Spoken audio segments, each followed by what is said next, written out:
across the UK, on DAB+, on your smart speaker, on your smart TV, and on your side.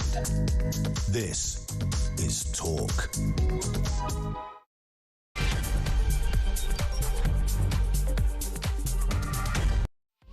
Good afternoon, this is Talk Drive. I'm Peter Cardwell. Thank you so much for your company. There's loads to talk about between now and 7 o'clock, including the grooming gangs inquiry. It is falling apart at the moment. The latest is that Jim Gamble, who's the last man standing in regard to being chairman of this inquiry, has now pulled out. We hope to speak to him between now and 7 o'clock. Also, the Jess Phillips has been told, the Home Office Minister in charge of this, Jess Phillips, has been told to step down by grooming gangs victims. There are now 4 of them who were giving advice to this inquiry. They have said they want nothing more to do with it. Richard Tice will join us in just a second, the Deputy Leader of Reform UK. Also, Angela Rayner has been giving her resignation speech in Parliament today, vowing to pay any taxes owed over her home purchase. In that resignation statement, the farce of the one-in, one-out scheme, we're talking about that as well. One of the people deported under one-in, one-out, guess what he's done? He's come back again on a dinghy and is back in Britain. We'll talk as well about the NHS doctor who celebrated the 7th of October attack being arrested, the latest on all of that. All police forces urged to stop recording non-crime hate incidents, and Nadia Sawalha, the actress who has posted a bizarre rant about Gaza, will talk about all of that. We'll also talk about the criminal highway through the Western Balkans with an Albanian journalist. James Heal will be with us from The Spectator. Alcohol as well, now the go-to for half of young adults. No alcohol or low alcohol drinks as well. We'll talk about the sport. There's so much to talk about. Matt Vickers as well, the Shadow Home Office Minister, joining us on the migration figures too. 03444 499 1000 is the number to call. You can text me 87222 with the word talk in your text. You can tweet me at talkTV. Follow me at Peter Cardwell. Send me a voice message, send me a WhatsApp text message, give me a ring, 0344 499 1000. There's so much to talk about. Whatever is on the tip of your tongue between now and 7 o'clock, give me a shout. Let's get started here on Talk Drive.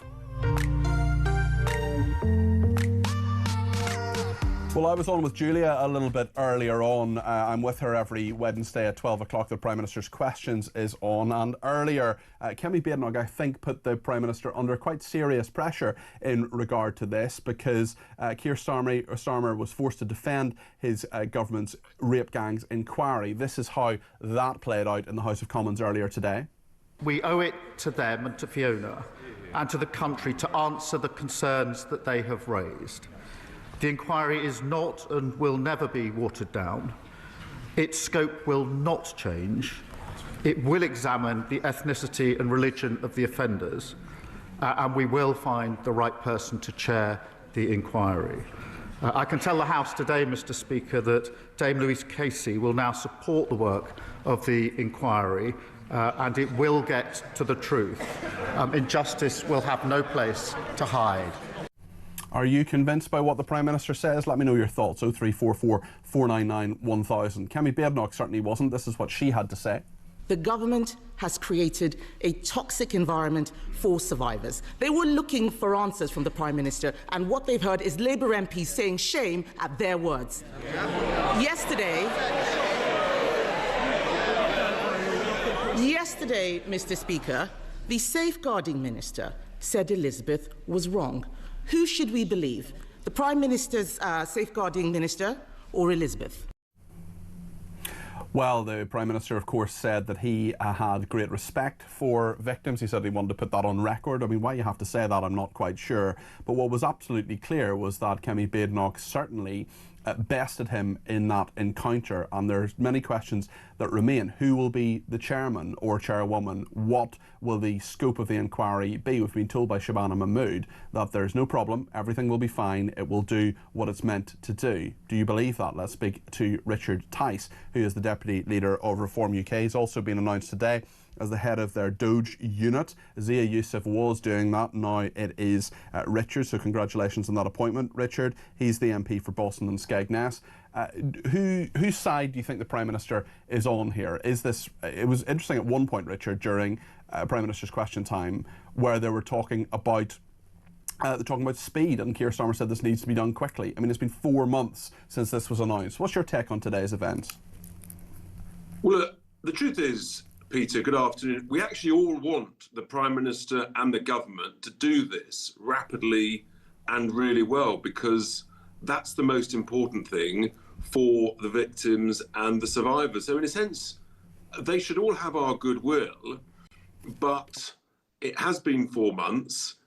There are real issues that have been raised, and you get the sort of the knockabout in the chamber and things. I just think that they've got to get this cracking and moving on hard and fast now. And I suspect that it may well be that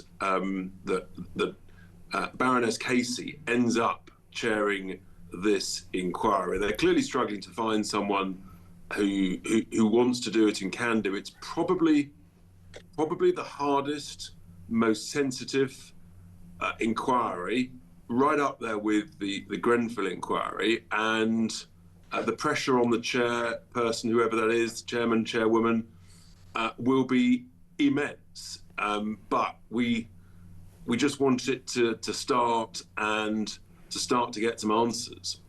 And that is, I think, what everybody wants. But of course, Labour didn't want this inquiry. They were forced into it.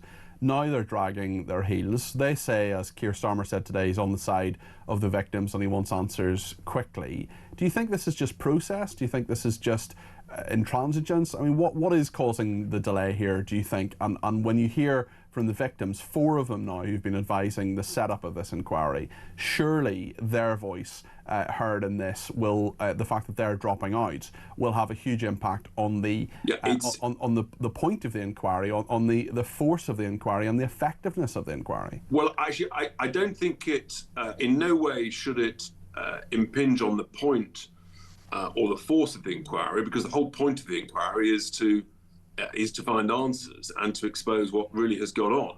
But if it doesn't have the what I'm saying is, well, the point is the very fact, Peter, that they have decided to resign, which is is a very significant thing, very unfortunate for everybody. Most importantly, unfortunate for them because it expresses a lack of confidence.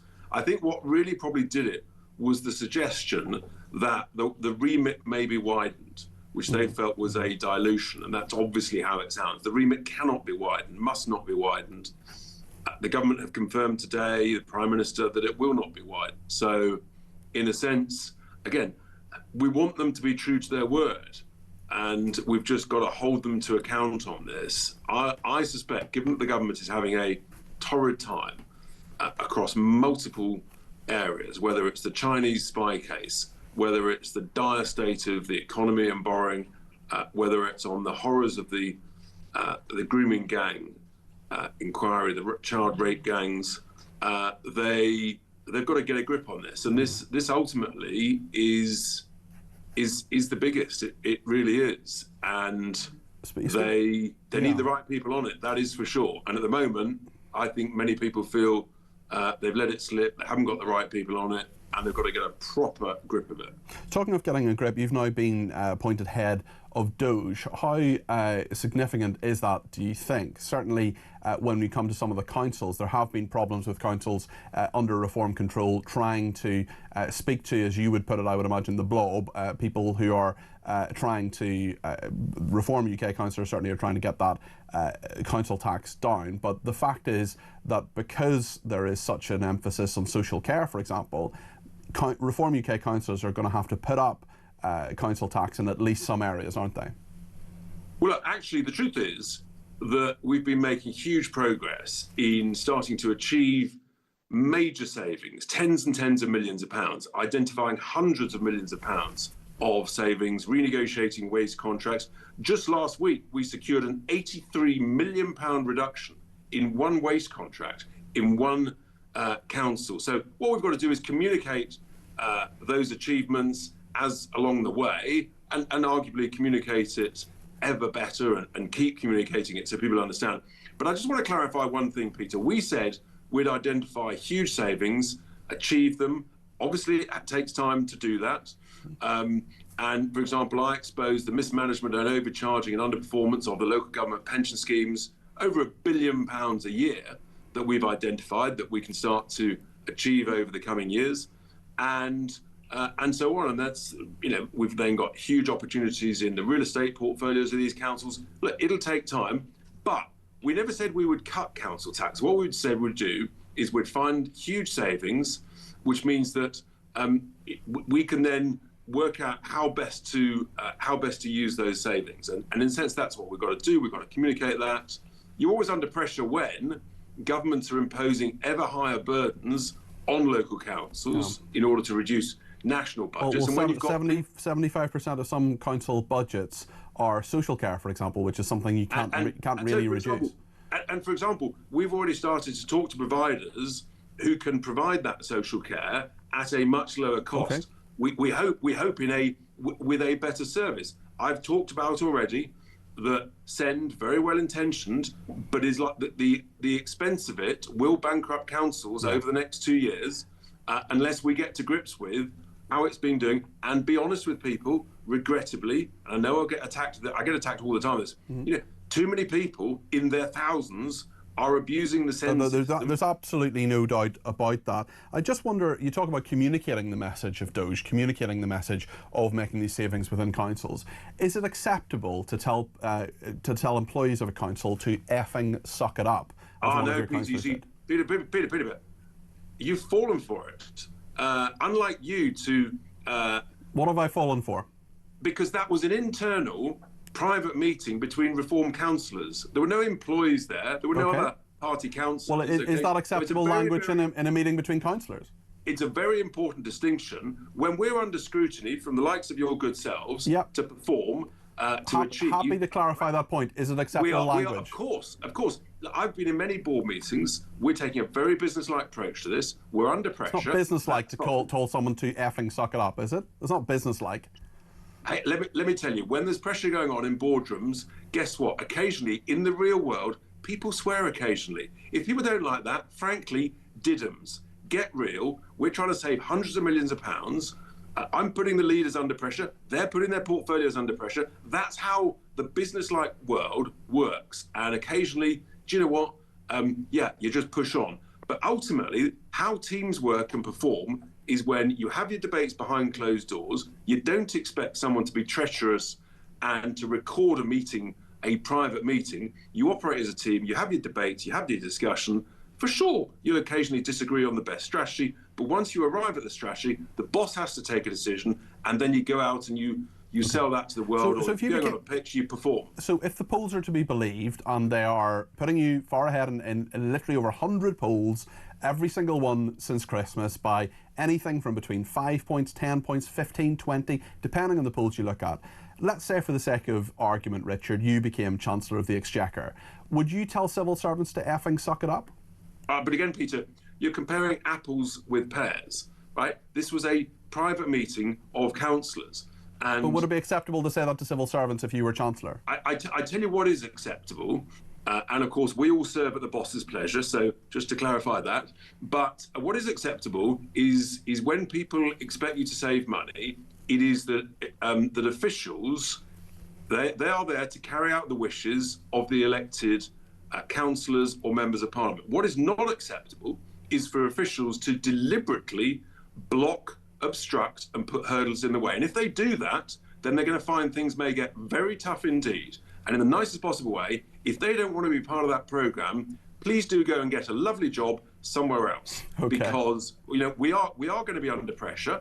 You good folk are going to hold us to account, and we're going to hold other people and say, get this done, because that's what we've been elected to do on a manifesto or a contract, whatever. Speaking of manifestos and speaking about things that weren't in the manifesto, the one-in, one-out scheme is something that Labour have implemented. Now we know that one of those people who they have sent back to France has just come back in a dinghy. What do you think of that, Richard? I literally I don't know what to think about it. It's completely bonkers. It's all too predictable, isn't it? It's all too predictable. As I understand, he said that northern France is not safe, that it's dangerous.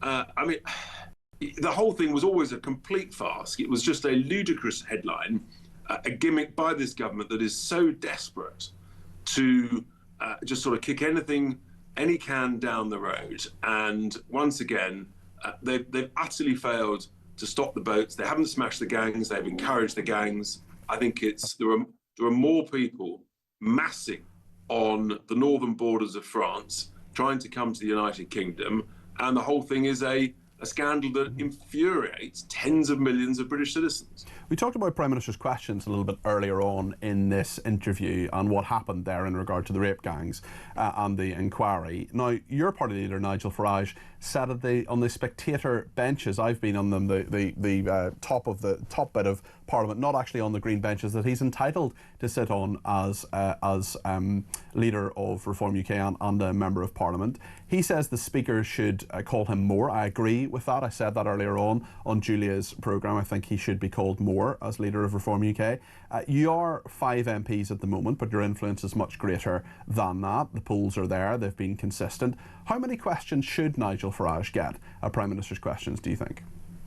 Well, given that we're leading the polls, obviously we would like more questions. The challenge is, what Labour are doing every PMQs is that they're whipping their backbenchers to make, frankly, daft statements, but that's the nature of it. There's a bit of sort of banter and things about reform, and we have no ability to come back. You know, I've been bobbing lots, and so there's it's the way the system works. It's frustrating. Sometimes we have to live with this, and sometimes you make a point that these things are frustrating. And look, it's caused a bit of amusement, and but at the end of the day, you know, I was bobbing up and down. Yeah. They came at us. We had some banter back at them. It's, as you know, Prime Minister's questions. It's a cauldron. It's a verbal gladiatorial cauldron, and we do enjoy it. Yeah. I accept for some people they might find it infuriating. So you're saying it should be more, but do you have a number in mind? 1 a week, 2 a week, something like that? Oh, the more the merrier, Peter. The more the merrier. Okay. Well, let's speak to someone who's definitely not going to be asking any questions of Prime Minister's questions, or indeed taking Prime Minister's questions anytime soon. That's Angela Rayner. Earlier in the House of Commons, the former Deputy Prime Minister gave a resignation speech. The last few weeks have been incredibly tough on my family, with my personal life so much in the public eye. But I've always believed in the highest standards of transparency and accountability. And it is what the public expects, and it is the price we pay for the privilege of service. Yeah. That's why I referred myself to the independent advisor and gave him access to all of the information he needed. I am, of course, corresponding with the HMRC, and they have my full cooperation. There is no excuse not to pay taxes owed, and I will do so. Yeah. This was an honestly made mistake, but when you make a mistake, you take responsibility. Angela Rayner there, the former Deputy Prime Minister, saying scrutiny is the price you pay for the privilege of service. I would argue that the price you pay is, I don't know, stamp duty in the first place and paying the taxes you're meant to pay. Richard, were you in the chamber for that? What do you make of it? I just missed it because, you know, just so much going on. But look, she made an honest statement, and she carries herself well in the House. She speaks well in the House. It would have been very hard for her at a personal level. We all can understand that. But yes, look, the reality is, the history is that she was either ill-advised or took the wrong advice, and it ended up very badly for her. But yeah, at the end of the day, we're all subject to scrutiny, and none of us are perfect. Richard, thank you very much indeed. That's Richard Tice there, who's Deputy Leader of Reform UK. Just been appointed head of their Doge unit from Zia Youssef, who's gone off to run the policy for Reform UK. He's also the MP for Boston and Skegness. And thank you to Elisa in Chelmsford, who says it's refreshingly honest of Richard Tice to admit what kind of language is used in private meetings. Sadly, we can't see the world through rose-tinted glasses. It's the way of the world. We all want honesty from politicians. Looking forward to the rest of today's show. So much to talk about. Listen, I was certainly holding Richard Tice's feet to the fire there on that. I can tell you, in every single newsroom I've ever worked in, there's been things said to me, about me, and shouted across the newsroom to me that have been a heck of a lot worse than that, than what was said in that meeting, let me tell you. Rachel's been in touch and said, regarding reform, people get passionate and sometimes swear in meetings. This is being blown out of all proportion. Mike in Lincoln says, oh blimey, Cardi P, you're trying to say when you work in Westminster and we're in private meetings, nobody whatsoever used any choice language? Not at all, ever. I'd rather people learn to suck it up with or without the F word than obstructing the elected politicians of the day, says Mike in Lincoln. Yeah, I mean, Mike, you're absolutely fine. It's a perfectly legitimate question for Richard. It has been in the public domain, but nonetheless, I think we can all probably move on from it and the world will continue to turn. Ian says on tax rises, at least Reform UK are looking like a real party of government. Thanks, guys. Lots more to come in all of this. We're also talking in just a second to Henry Bolton about this farce. 1 in, 1 out. The guy is at great expense sent back to France. Guess what? He comes back in a dinghy. Honestly, you couldn't make it up. Britain 2025. Stay with us.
It's always emotion for her, isn't it? And it is. And there's a certain arrogance there. There's a certain, how dare you question me? I've campaigned on this issue for many years. Who do you think you are attitude? I wouldn't be surprised if many of her colleagues actually do begin to think that, you know, I'm not saying she shouldn't go into another job or something, but certainly I think she's been in that now and has obviously lost all respect of those victims who are most important in this. At the end of the day, they are the only people who matter.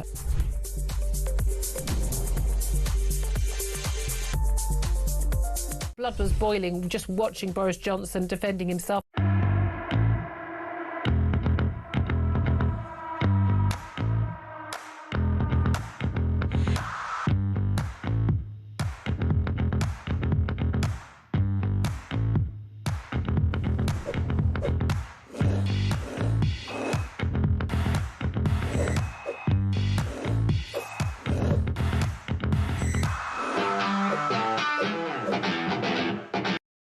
Across the UK, on DAB+, on your smart speaker, on your smart TV, and on your side. This is Talk. Well, let's talk about the 1 in, 1 out scandal now. The fact that very few people have actually been sent across the channel in the opposite direction to France. We know that at least one of those people has now come back in a dinghy. So what's the point if they come in, we process them at huge cost, send them back, get another French person here, or someone who was in France, I should say, not a French person, but an immigrant to France, coming here, one in, one out. That's the point of the scheme. We know that there are, 60, 70 people who've been brought back against the thousands that have come in. And we're in a situation where this person has now come back on a dinghy again.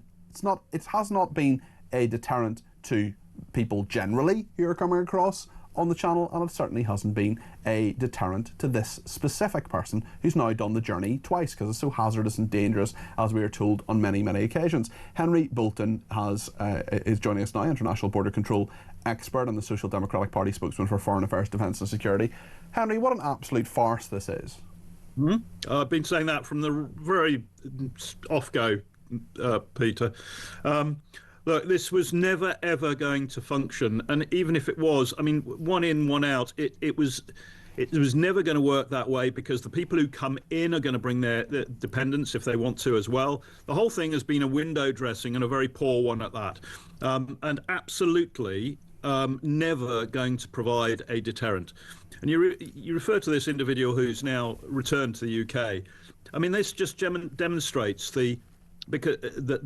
how appallingly weak our system is in this regard. So we've sent this individual back to France. He has then come back to the UK on a boat, claiming to have been a subject of, or a victim of modern or a victim of modern slavery. What he's saying is that he was put in a hospital in Paris, and then in the forests of northern France was basically coerced into working for a human slavery gang. Well, how did he get to the forests of northern France from his hostel in Paris? You know, there are all sorts of things that don't add up, but that's not the point. He's also being supported, and I'm not making allegations, but, you know, I'm a former police officer as well, and, you know, there are lots of questions I'd want answered here.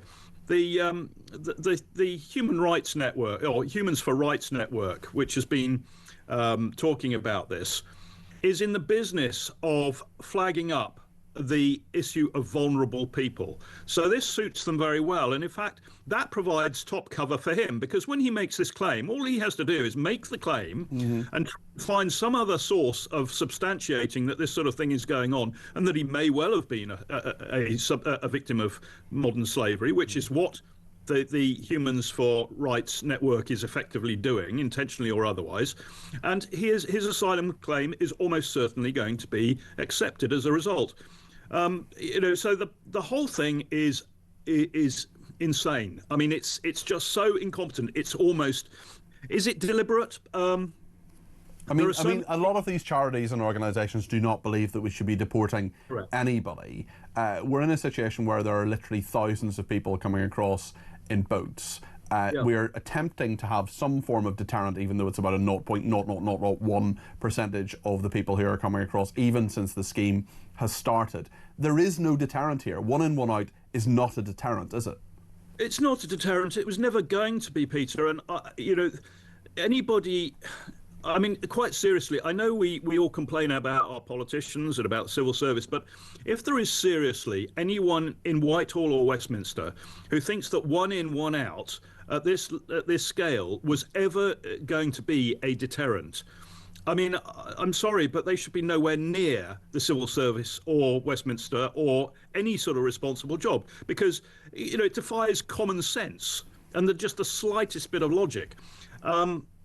So one has to sort of accept that this whole scheme has been an attempt to politically sort of play down the issue. Look, we're doing something. We are, without being effective. There is no courage, and there's no. The answer is, to your question, this was never ever going to be a deterrent. The only deterrent is going to be making the UK unattractive for these people. The vast majority, whether people want to accept it or acknowledge it or not, the vast majority are economic migrants. They will only be coming here if they feel that it is in their benefit to do so. And as long as that's the case, they will come. So we need to make sure that they understand that it's not in their benefit to come here for economic purposes. And the only way to do that is to ensure that they get no benefit at all, financial or otherwise.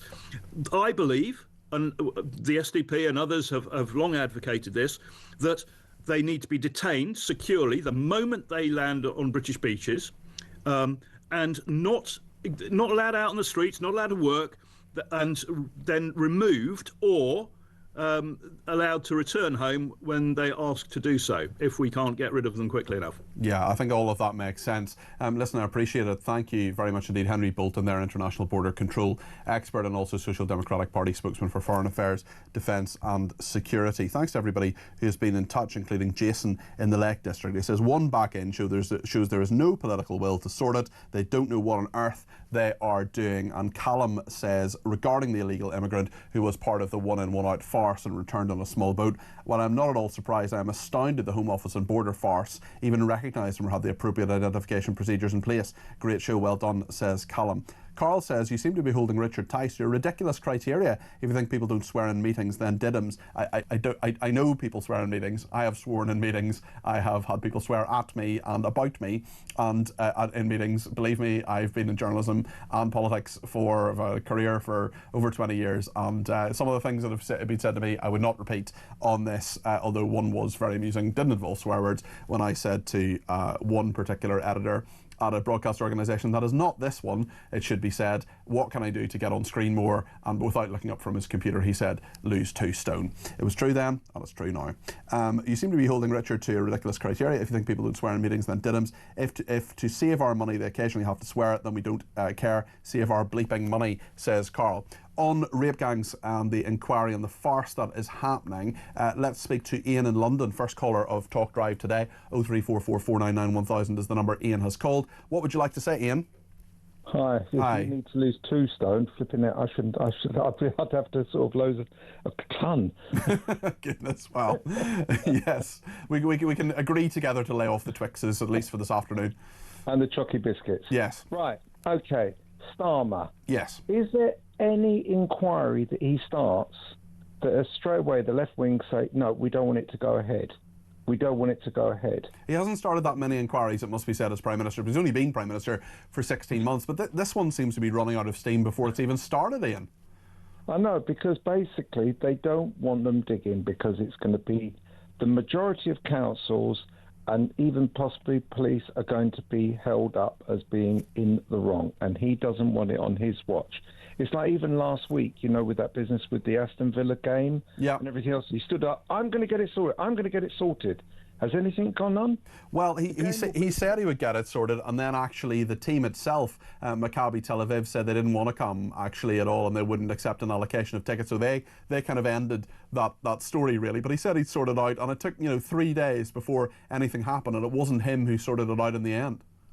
Yeah, but the actual thing with the tickets that were in sale in Tel Aviv, but even supporters here weren't allowed to buy them. Yeah, that's true. Right? It was the whole thing. Is just, but this is every time, and now, as we know, he'll run off to COP30 to get away from it all. Yeah. Right? That would be sort of usual sort of thing. And as for Jess Phillips, for somebody who is so predominantly, yes, I'm going to help with women's rights, that was her main thing for years, even before she got into government. And now she runs away from it. And every time she speaks on it, she looks embarrassed even to sort of say a word. I agree with you, certainly with what she was saying in Parliament yesterday. She did not feel comfortable within that, I would argue, or didn't seem comfortable anyway. And a number of people have pointed that out, and that's a very good point, Ian. Appreciate your point. That's Ian in London there. Let's hear a voice note from Steve on choice language in meetings. Enjoying your show very much today, especially the interview of Mr. Tice there. Listen, what most working class folk like myself want is honest, proper people in Parliament that represent us. And if that means a bit of colourful language, if that means a bit of the sort of talk you get on a building site or in a factory or down a pub, well, so be it, mate. Rather than all this fakery and, all this nonsense, parliamentary language. Oh, yeah. No.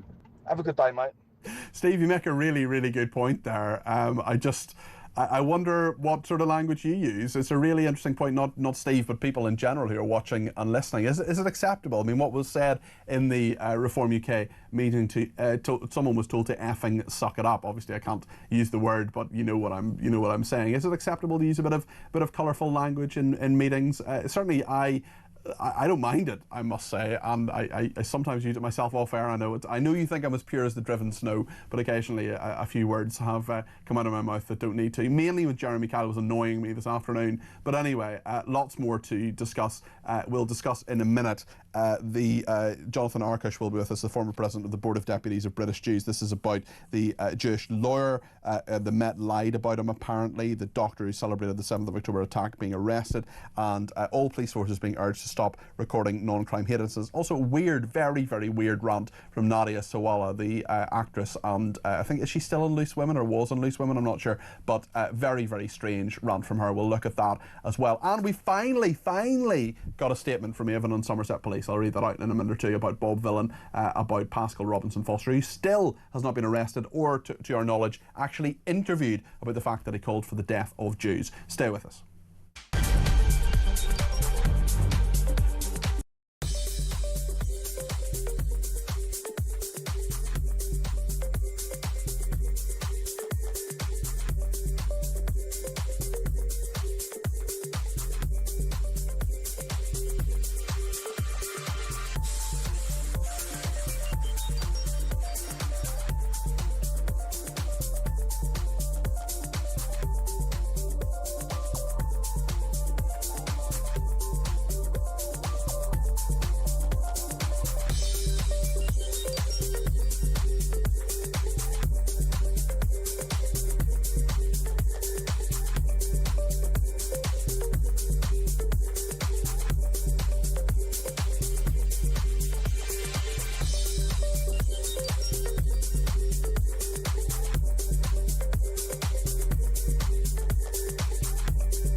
Across the UK, on DAB+, on your smart speaker, on your smart TV, and on your side. This is Talk. Well, thank you to everybody who has been in touch. And Dawn in Chelmsford says, when Starmer and Macron told us about the game-changing one-in, one-out scheme, many were sceptical. What a shock that a deported migrant has returned. Simon says, at a time when Britain's in financial difficulty, to say the least, why would the government not stop illegals and 20 billion plus draining literally from taxes British people have paid? And Chris in Derby says, I'm okay with reform not lowering council tax as long as they can provide services that tax pays for. Let's talk now about a number of issues with Jonathan Arkush, who's the former president of the Board of Deputies of British Jews. Jonathan, you're very welcome to the programme. I just want to start actually with a bizarre clip. We have this clip of Nadia Sawalha, the actress and Loose Women panellist, who's been talking about Palestinian men. She's also wearing, I'll just describe it for people who are listening on the radio, I know some people watch, some people listen. She's also wearing a top which has lots of watermelons on it, which are of course seen as a support for the Palestinian cause, or more accurately Hamas, as has often been the case. This is what Nadia Sawalha has been saying. Men that we've watched day in, day out, dig their families, their friends, their neighbours out from under the rubble, the disgusting rubble that American bombs and UK complicity have caused. We have watched them being starved, bombed, shot at, traumatised. We've watched them even play the squid games that those nasty, nasty people right at the top dreamt up all by themselves. Odd. Very strange. Jonathan, what's your reaction to what she's been saying? Look, I think that if you want to advocate for Palestinian rights, and I have, that's absolutely fine. But once you cross a line and you support Hamas or any proscribed terrorist organisation, that's another matter. If you do so, I wonder if you've read Hamas's charter, which calls for the eradication of the State of Israel, a state of 10 million people, of whom 2 million, by the way, are Arabs. And in October the 7th, those invaders from Gaza killed fellow Arabs gleefully. Even when they said, but we're Arabs, they said, yes, but you're the wrong side of the border.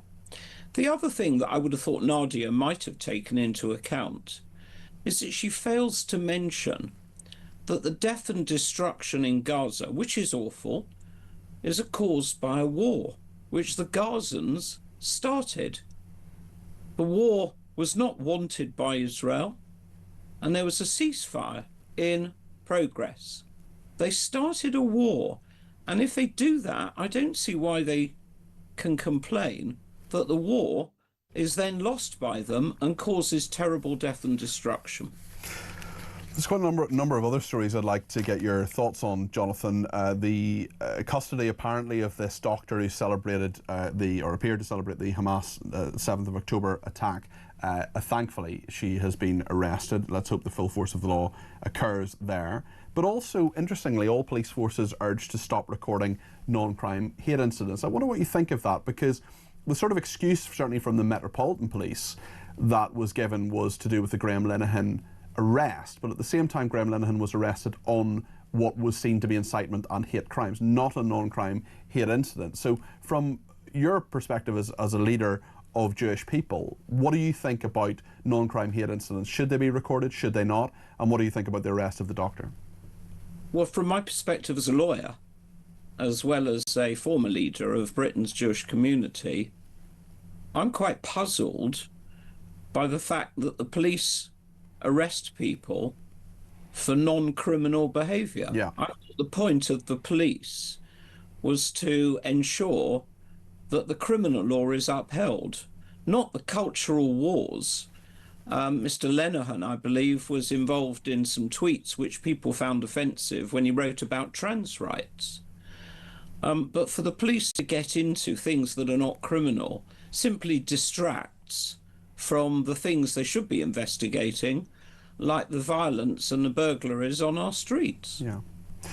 We've also got more information about the Metropolitan Police, which has now been accused of lying over the arrest of another Jewish lawyer for allegedly antagonising pro-Palestinian protesters by wearing a Star of David. I reported this at the weekend. There was some very, very strange questions, or very odd questions that were asked of the lawyer. The man is in his 40s, claiming Scotland Yard misled the public in a statement. He was handcuffed behind his back, detained for 10 hours, and he has said that, well, the force certainly said that we understand the concerns, but the claim this man was arrested for wearing a Star of David necklace is not true.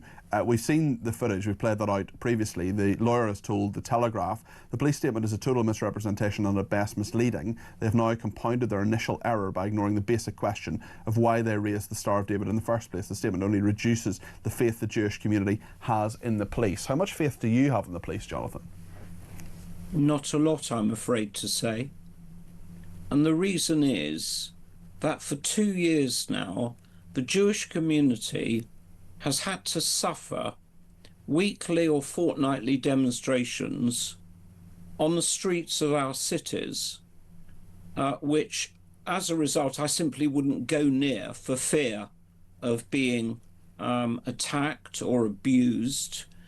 And those demonstrations are hate fests because they call for violent attacks on Jews. That's what an intifada means. Yeah. They call for jihad, same again. They call for the death of the state of Israel. From the river to the sea, Palestine shall be free. Keir Starmer rightly said it's an anti-Semitic chant. Unlike the Mayor of London said he can. He got it completely wrong. You have to be extremely naive to think that it means anything other than what it says. And I really would like your viewers and listeners to understand one thing that is a point not made much of. These demonstrations never, ever call for peace between Israelis and Palestinians. Yeah. If you go to the demonstrations that I've been to support Israel's case, they always emphasize peace. Yeah, Whenever you talk to an Israeli, the thing they say they want most is peace. But these demonstrations want the opposite. And to prove my point, these demonstrations are still taking place. Yeah. And the hate calls are still taking place, notwithstanding the fact that there is now a ceasefire. Well, exactly, Jonathan. You make some really, really good points there. So thank you for that. Jonathan Arkish there, the former president of the Board of Deputies of British Jews. Lots to respond to in that. Let me know your thoughts. 0344 499 1000.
Well, I am a freedom-loving conservative. My instincts are not to ban things.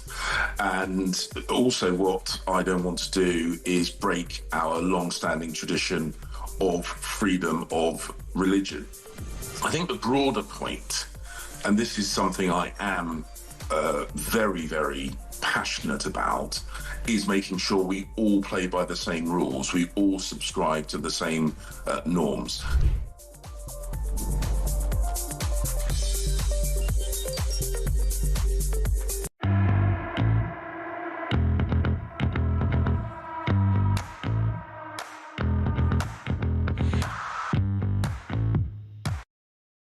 across the UK, on DAB+, on your smart speaker, on your smart TV, and on your side. This is Talk. Well, let's talk about the Balkans now, because Keir Starmer has vowed to shut down a criminal highway through the Western Balkans that is flooding Britain with migrants. There has been huge progress since 2022, for example, when about 20,000 migrants were coming across from Albania. One route has been cut off, but then there are other routes happening. He's described the Western Balkans as Europe's crucible. He's opened talks with leaders in London that are largely going to focus on how to tackle the challenge of migration. He's hosting leaders from the Western Balkan nations of North Macedonia, Montenegro, Serbia, Albania, Bosnia and Herzegovina and Kosovo, as the UK seeks to agree further measures to bring down the number of migrants coming here legally. Well, let's speak to the Albanian journalist Guzem Hile, who is with us in the studio. Guzem, it's interesting, the Albanian and Montenegro Prime Minister were in Chatham House yesterday, the Foreign Affairs Institute. What do you think they think of this plan? Well, because I was yesterday in the meeting, so I think the Albanian Prime Minister basically, he emphasized that they want to collaborate with the UK with this issue, and they want to collaborate as much as possible so they can stop the illegal crossings through the Western Balkans. And I think the Montenegrin Prime Minister as well, Spajic, was saying that they are always open to collaboration with the UK, and they see them as strategic partners because both countries are NATO members as well. Mm-hmm. So they want to work together with the UK for this issue. So I think both countries agree on that, but the only issue at the moment is it doesn't seem both countries have a clear idea of like how this is going to work. Yes, yes. I wonder as well about return hubs as well, because this idea that we can bring people back. Just explain that and what the Albanian attitude to that is. Because the Albanian Prime Minister, actually, he was asked by a journalist at Chatham House about the possibility of having return hubs in Albania, but he said never again. And we can remember that Keir Starmer a few months ago had a meeting with the Albanian Prime Minister in Albania, so it was the first historical meeting of a British Prime Minister in Albania. So I think now the story has moved from Albania to Kosovo, because yesterday Prime Minister Albin Kurti, who is the Prime Minister of Kosovo, was saying that Kosovo can offer itself to the UK to be a return hubs for migrants. So Kosovo could be a return hub? Yes, because Kosovo says that they have an obligation to the UK. And going back to the history, Kosovo is a very young country, and they gained independence from Serbia in 2008. Yeah. And that is thanks to the US and also the UK. So we remember the Kosovo War. So is there a sense of being grateful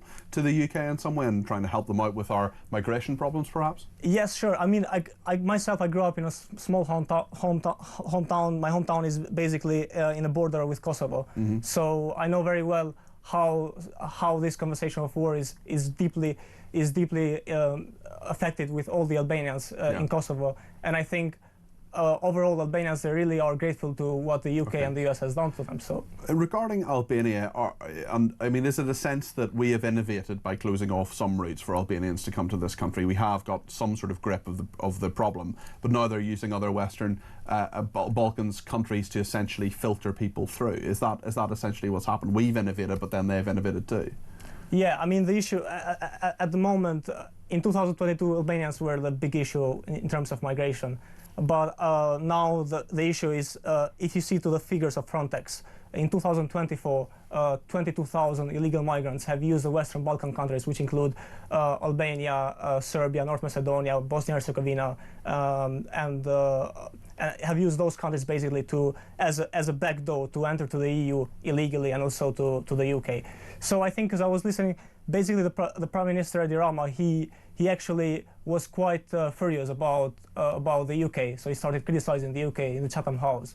And he said that everyone who is blaming Albanians basically should stop blaming. He was referring to British politicians. Should stop blaming Albanians for the migration issue, and you have to tell them that you should shut the F up in terms of the Albanians. That's what he said? Yeah, that's what he was saying. But let me be clear. Reform UK councillors and the Albanian Prime Minister saying people need to using that choice language.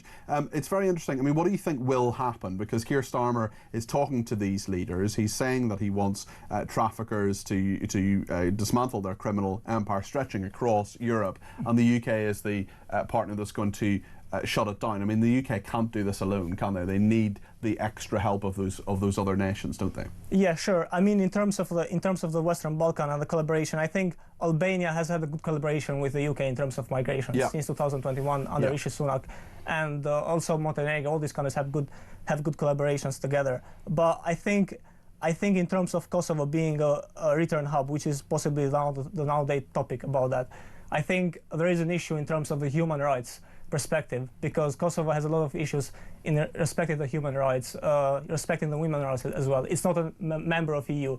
So I think there are a lot of concerns in terms of if that will work. And also, I reckon because it's such a small country, so like, I don't really know if that's could work. money be part of it as well? Mick's been in touch on text and says Starmer announces that he is going to shut down migrant routes in the Balkans. What he omitted to say is how much we will have to pay those countries. Is money part of this conversation? Is there an incentive financially? Well, of course there should be money, but I think in terms of, because we remember the Albanian Prime Minister, he actually has a deal with Italy in terms of the return hub. So there are a lot of millions of money being So does that work? Does Italy give Albania money for that? Yes, and the issue now in Albania is that local media are reporting that all this money are going for the Albanian government, but the thing is like not too many migrants are being returned to Albania because of the human rights law issue, international law. Well, we've had similar issues with France as well. Listen, I think. Go ahead. Sorry for interrupting. No, go ahead. I think what the Albanian Prime Minister wants in return is military support from the UK government, because Kosovo is such in a geographical position that is always a threat coming from Serbia and Russia, because Serbia still thinks that Kosovo is part of Serbia, and there have been before there have been like political tensions between countries in the north of Kosovo. Okay. So. Well, listen, lots to chew on there. We'll see how the Prime Minister gets on. Really appreciate you coming into the studio. That is Gizem Hile, who is an Albanian journalist. Really interesting that these conversations are taking place. Keir Starmer still talking about smashing the gangs and what he can actually do. Thanks to everybody who's been in touch as well, including Becky, who says, thinking about Nadia Swala and her thoughts and comments, and also those who have done the same, such as Dawn French. I wonder how many of those don't support Ukrainians defending themselves against the Russian aggressors in this situation. It was Hamas who declared war on Israel in their actions of the 7th October 23. Israel have defended themselves and are waging war on evil terrorist fundamentalists. The hypocrisy is once again absolutely unfathomable and unbelievable. Jenny in Bicester says everything that has happened in Gaza has happened tenfold in Ukraine. Today the terrorist Putin bombed a Ukrainian kindergarten while toddlers were inside. Where is the outrage? Where are the marches for them? Well, the media turns its eyes away from Putin. Putin destroys cities and kills thousands of civilians. Another person says about the reform language, what was said in that reform meeting sounds like tough love to me, but I think some of these people running the country could do with some of that. Well, thank you for all your comments. Keep them coming in 0344 499 1000, including on the Albanian story and whether you think these actions by Keir Starmer can actually help. We'll talk to James Heal in a second, the Deputy Political Editor of The Spectator, about all the chaos with the grooming gangs, also the one in, one out fiasco as well. Let us know your thoughts on all of it. Stay with us.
across the UK, on DAB+, on your smart speaker, on your smart TV, and on your side.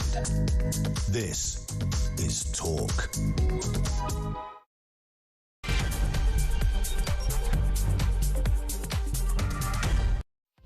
Well, a very good evening. This is Talk. I'm Peter Cardwell. Thanks for joining me on Drive this afternoon. The grooming gangs inquiry appears to be falling apart. Jim Gamble, now the last man standing, who was going to be the chairman, he has pulled out as well. There are many, many problems with all of this.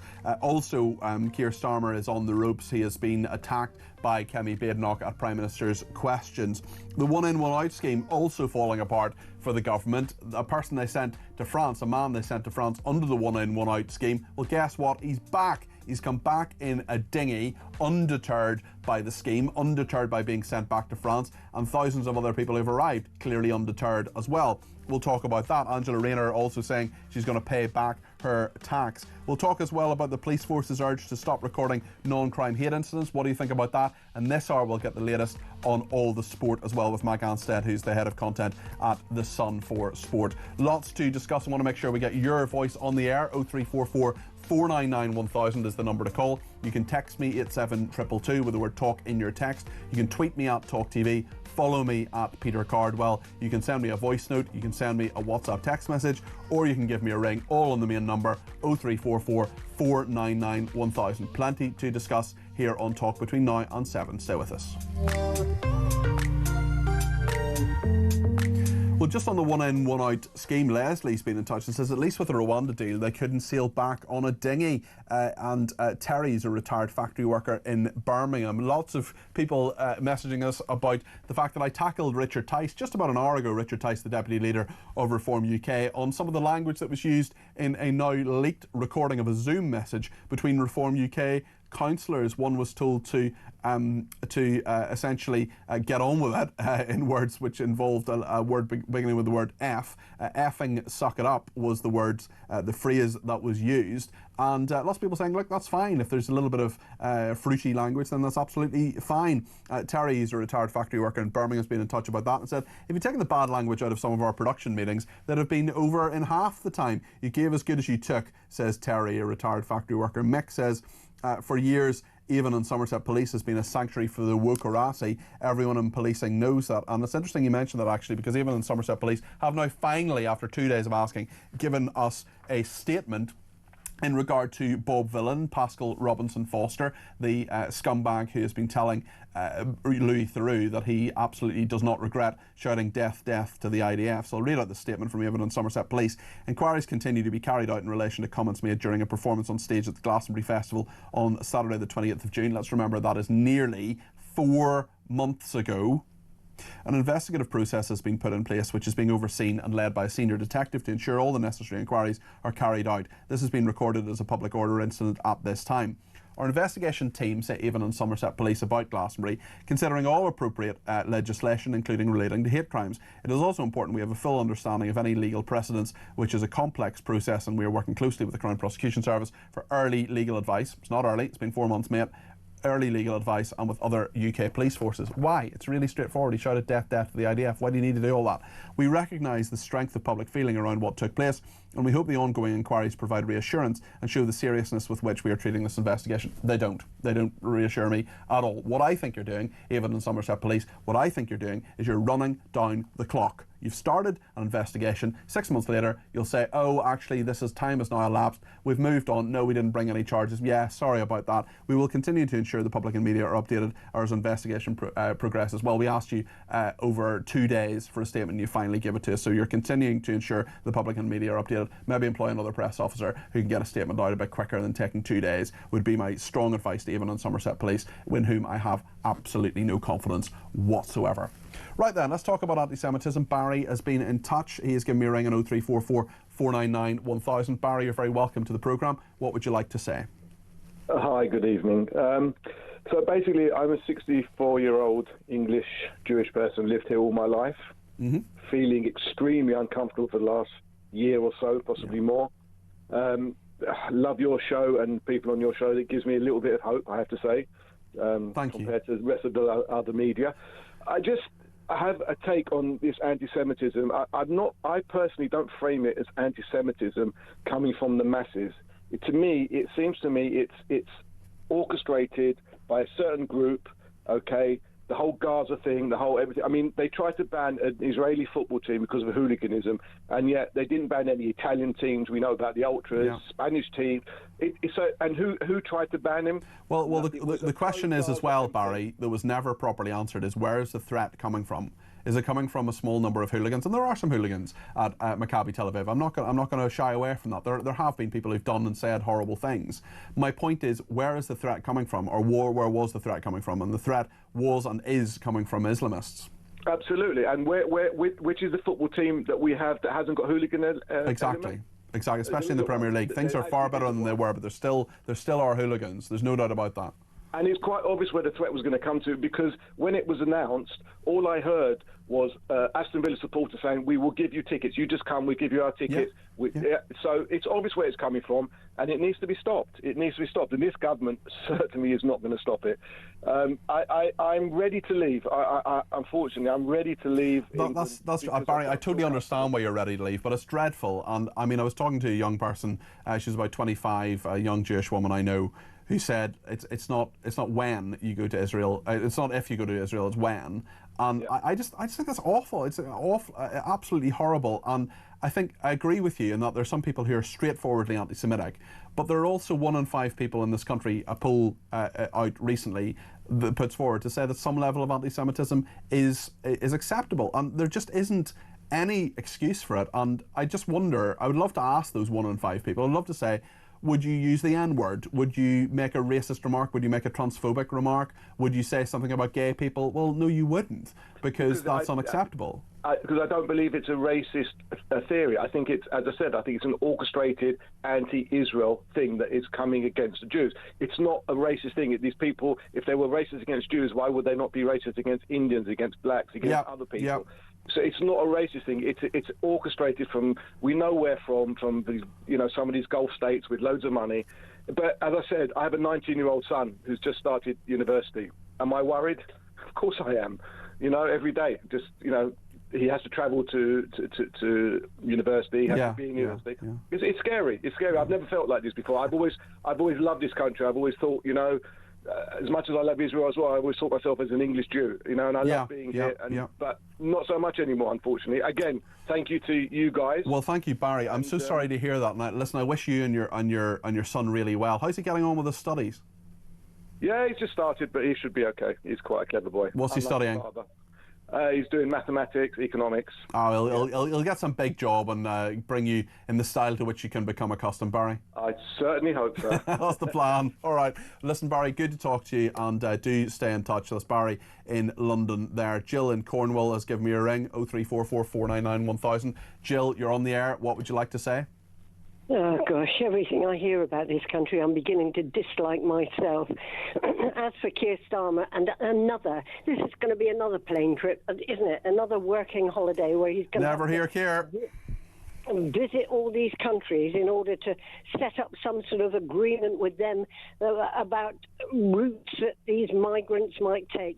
What I cannot understand is, what I am sick hearing about, is how other countries have sorted out the problem far better than we have. I mean, why don't we? Why are we keep paying France millions of pounds and they do nothing? Yeah. Other countries we're dishing money out to.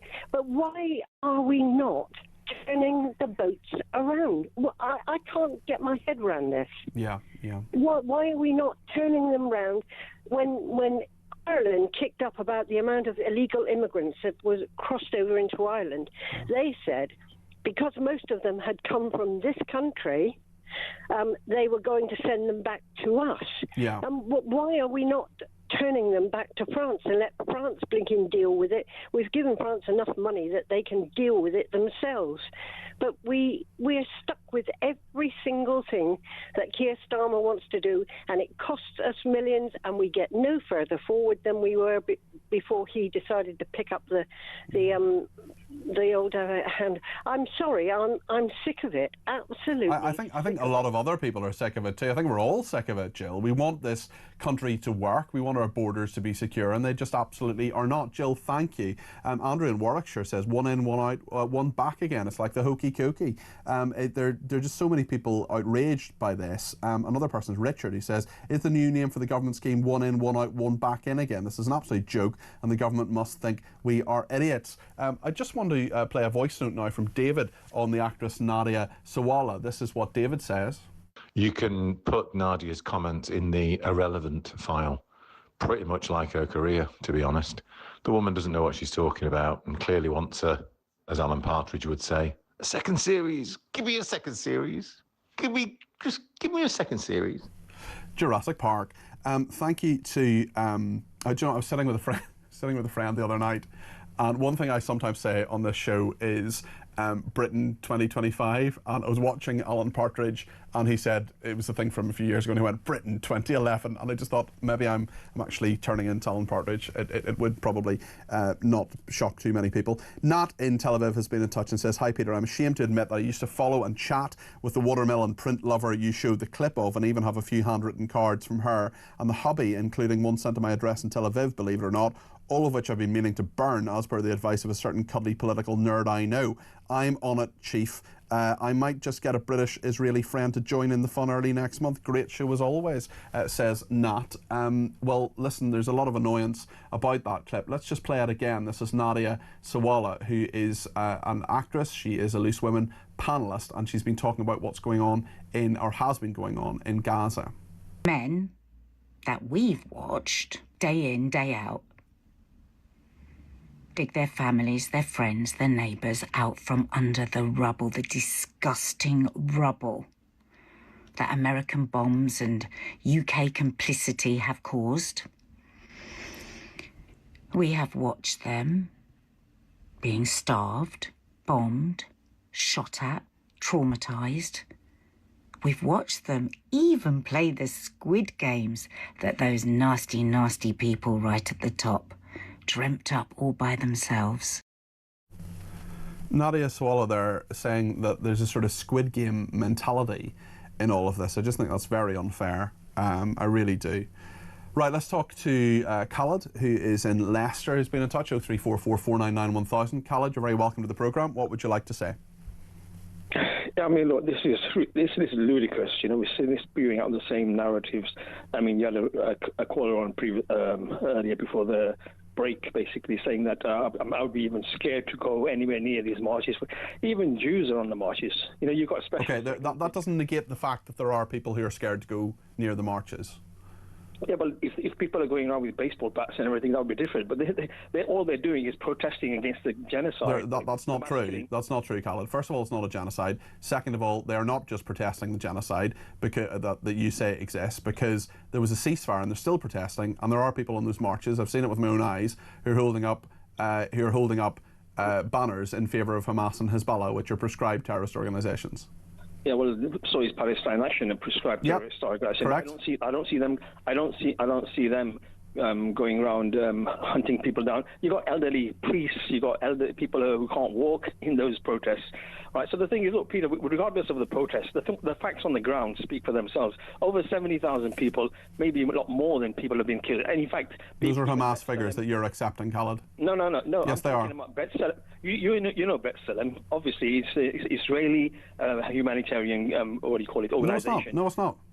Those are Hamas figures which are given to the UN. The UN then put them out and give them legitimacy. Look, what we can agree is that many, many people have died in Gaza who shouldn't have died. We don't want them to die. We want them to live a peaceful, happy life. Well, if you're genuine in that, Peter, then you would be against what Israel is doing. You are not genuine in that. I don't believe do you think I don't want peace in Gaza? No. You don't think I want that? Peter, if you are genuine in what you say, if you are really sincere, and you have a clean heart like Nelson Mandela, you will speak the truth. The truth is, these people have got a plan. They've got a plan. It's all documented. You know that. The plan Dalit is there. The Yinon plan is there. They want a greater Israel. Whoever gets in there, they will create circumstances. Khaled, what would you have done on the 8th of October if you were Israel? What would you have done? I would say, why did they do that in the first place? What was the reason? 2014, hundreds of people were killed. The Great March of Return, where there were no armed civilians. Just let me bring you back. What would you have done on the 8th of October if you were Israel? Would you not have thought, right, we've got to defend ourselves here? Defense is one thing, but when you've been attacking people consistently and then they rebel, what do you expect, Peter? If you're going to keep on hammering somebody continuously for decades, do you really expect them to keep on saying, keep on giving us? Does that then justify the 7th of October? It wasn't justified. It was not justified. My point is, Peter, you cannot expect no repercussions for actions that you commit against innocent civilians continuously. So what's the solution then now? What should happen in Gaza? The solution, like Ed Miliband said in 2014, that we should have implemented the two-state solution, the 1967 two-state solution. We should have implemented, we should have enforced that with all the other surrounding countries. The Palestinians, on a number of occasions, have been offered a state. No, they have. Yasser Arafat rejected it. It is factual. But there are conditions. The thing is, the conditions that they're you compromise, you negotiate. You're not going to get every single thing you want. Yeah, but the thing is, Peter, look, first of all, as for everybody, it's not a big secret. The whole existence of Israel, when Israel started, it was based on ethnic cleansing, mass killing. That's not true. Do you believe Israel has a right to exist? That's not true, Peter? Well, in what way have they cleansed people? I mean, there are 2 million Arabs who live in Israel. Are you saying that Israel? I mean, they just. If Israel wanted to ethnically cleanse the Palestinians, they could do it overnight. They could kill every single one of them in 24 hours. They're one of the most highly armed nations in the world. I ask you again: do you think Israel has the right to exist? Israel has a right to exist if they agree to the 1967 two-state solution. Nobody would disagree with that, but they don't want that. They don't want that. Even Netanyahu. Well, Hamas say they want a one-state solution. If people say from the river to the sea, for example, they want a one-state solution. They don't want Israel to exist. What does the Likud Party charter state? We want it is all ours. From the river to the sea, they'll only be Israeli sovereignty. It's in their charter, Peter. Don't say about Hamas. Even the Likud Party. Well, it's in Hamas's charter that they don't want Israel to exist. So, I mean, you've got an intractable problem that I don't think we're going to sort out in this phone call. What should happen in Gaza? What should happen in Gaza? First of all, the first thing should be done, as you said, there should be a ceasefire. In other words, Israel which Hamas have broken. No. Yes, they have. Yes, they have. They've killed two Israeli soldiers. They've killed 2 Israeli soldiers, and Israel has killed a dozen people a day since the ceasefire. Okay, listen. The fact is that Hamas broke the ceasefire, and Israel has retaliated. Peter, look, there were conditions that 600 trucks should be allowed into Gaza. Israel has categorically stated we're only going to allow half of that. Because Hamas have broken the ceasefire. Why are you defending Hamas on this? There was a ceasefire. They would have got all the aid they needed. They would have got. There was a compromise that was agreed, and then Hamas broke the ceasefire. Why are you defending the narcissistic, terroristic state that is killing people on a daily basis? It's none of those things, Khaled, and you know that. That's Khaled and Leicester. Let's go to a break. We'll talk more in just a second. We've got Dr. Richard Pipers coming up. He's the Chief Executive of Alcohol Change UK. Apparently no or low alcohol is now the go-to for half of young adults. We'll find out if that's the case. What do you think about that? 0344 499 1000. And indeed, what Khaled said. Stay with us.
look, I am a freedom-loving conservative. My instincts are not to ban things. And also what I don't want to do is break our long-standing tradition of freedom of religion. I think the broader point, and this is something I am very, very passionate about, is making sure we all play by the same rules. We all subscribe to the same norms.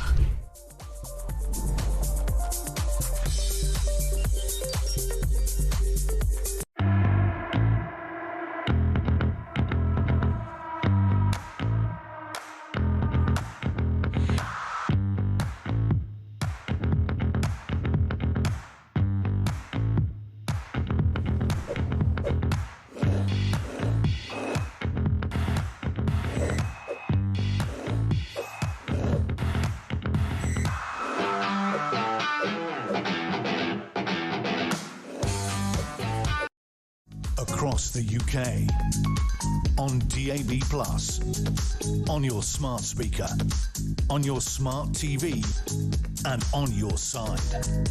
This is Talk. Thanks to everybody who's been in touch on Twitter. I was just having a look there during the break. Carol says, I'm disgusted at Nadia Sawala's rant. The October the 7th unfiltered video has been released. Had I any children or grandchildren at that festival, the Nova Festival, I would have done exactly the same as Israel. How is it okay for Hamas, not Israel? Your last caller, by the way, is so wrong on so many things. Absolutely correct, Carol. It's hard to keep up with the errors there. Elle says, even on Somerset Police, they should publish the statement you sent to Peter today in relation to the investigation on Pascal Robinson Foster of Bob Villan. We'd appreciate seeing the outcome before 6 months are up, please, says Elle. Graham says, I've heard a lot worse than what Peter was talking to Richard Tice about at board meetings, even committee meetings. Dallas says the Met may not be following up on the ridiculously named non-crime hate incidents, but have said they'll still be recorded and on file. This is way more sinister, since those naughty people who haven't committed a crime will still have a record of sorts. David's been in touch too on WhatsApps and says, great show, Peter. That's what I was thinking. Doesn't the Royal Navy have any small boats? Meet the dinghy, turned around and instantly, with the charity that is Royal Lifeguards to stand by on until needed if the dinghy is then distressed, helping them back to the shore from where they embarked. It sounds legal enough to me. And Barry, who was the Jewish caller who was on a little bit earlier, John in the Isle of Wight says, it really breaks my heart, Cardi P, to hear your previous caller. Barry says he's ready to leave. I am a man originally from London of a similar age. Growing up, a lot of my friends were Jewish, and some of the best friends I've ever had. To see them being persecuted in this way makes me so angry. Please stay strong, Barry. We are with you every step of the way. Well, what a nice message from John, thank you. And I'm sure Barry will appreciate that. Now then, no or low alcohol are frequently on sale now in bars. They're often as expensive, actually, as the other ones. I don't drink. I haven't had a drink in 7 years.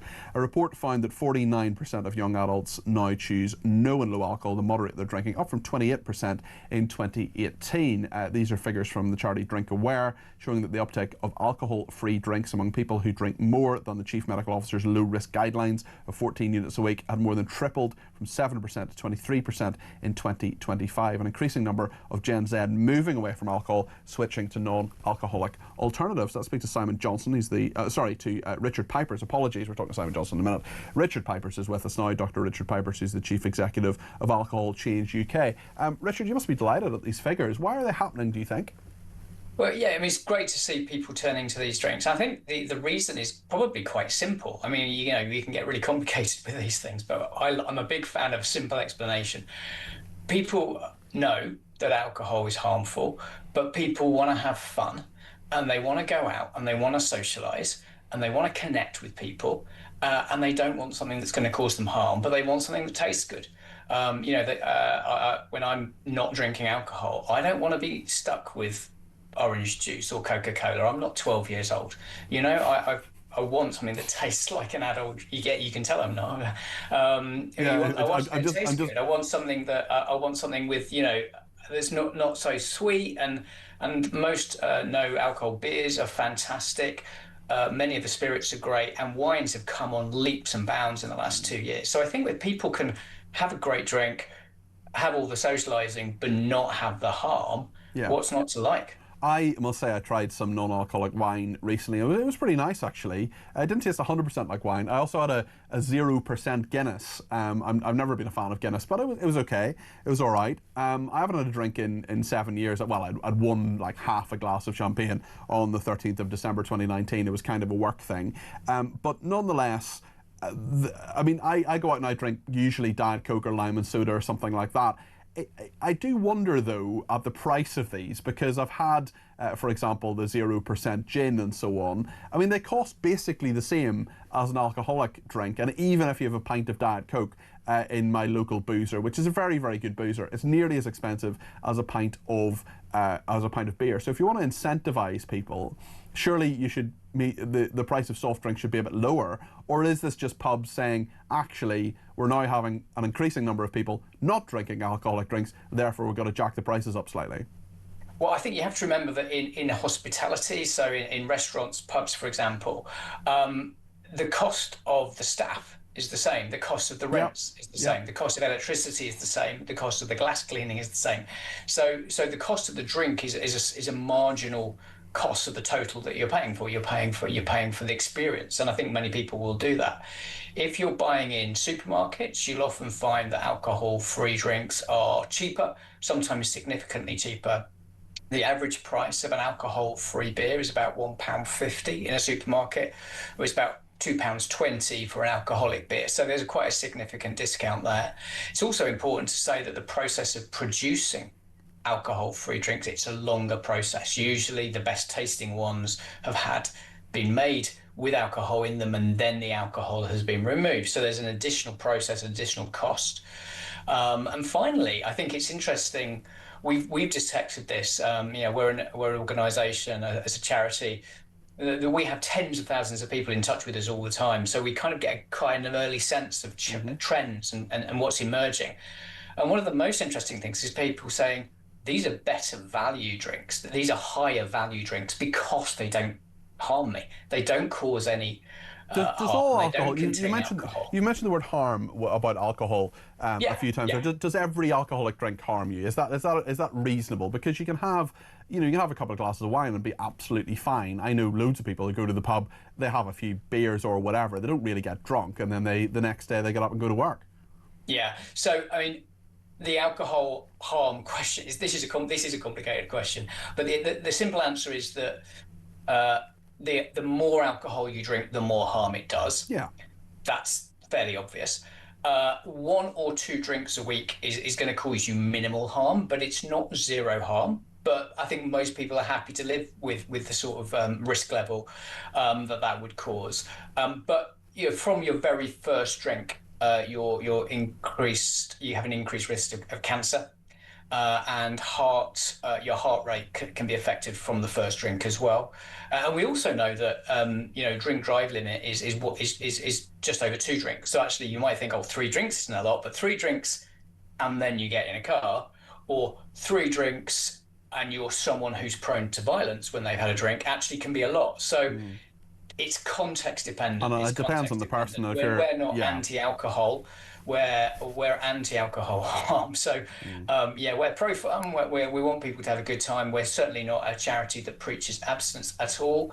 Although what's interesting is many people are turning away from alcohol completely. But most people just want to cut back. Most people want to cut back. We want to be healthier.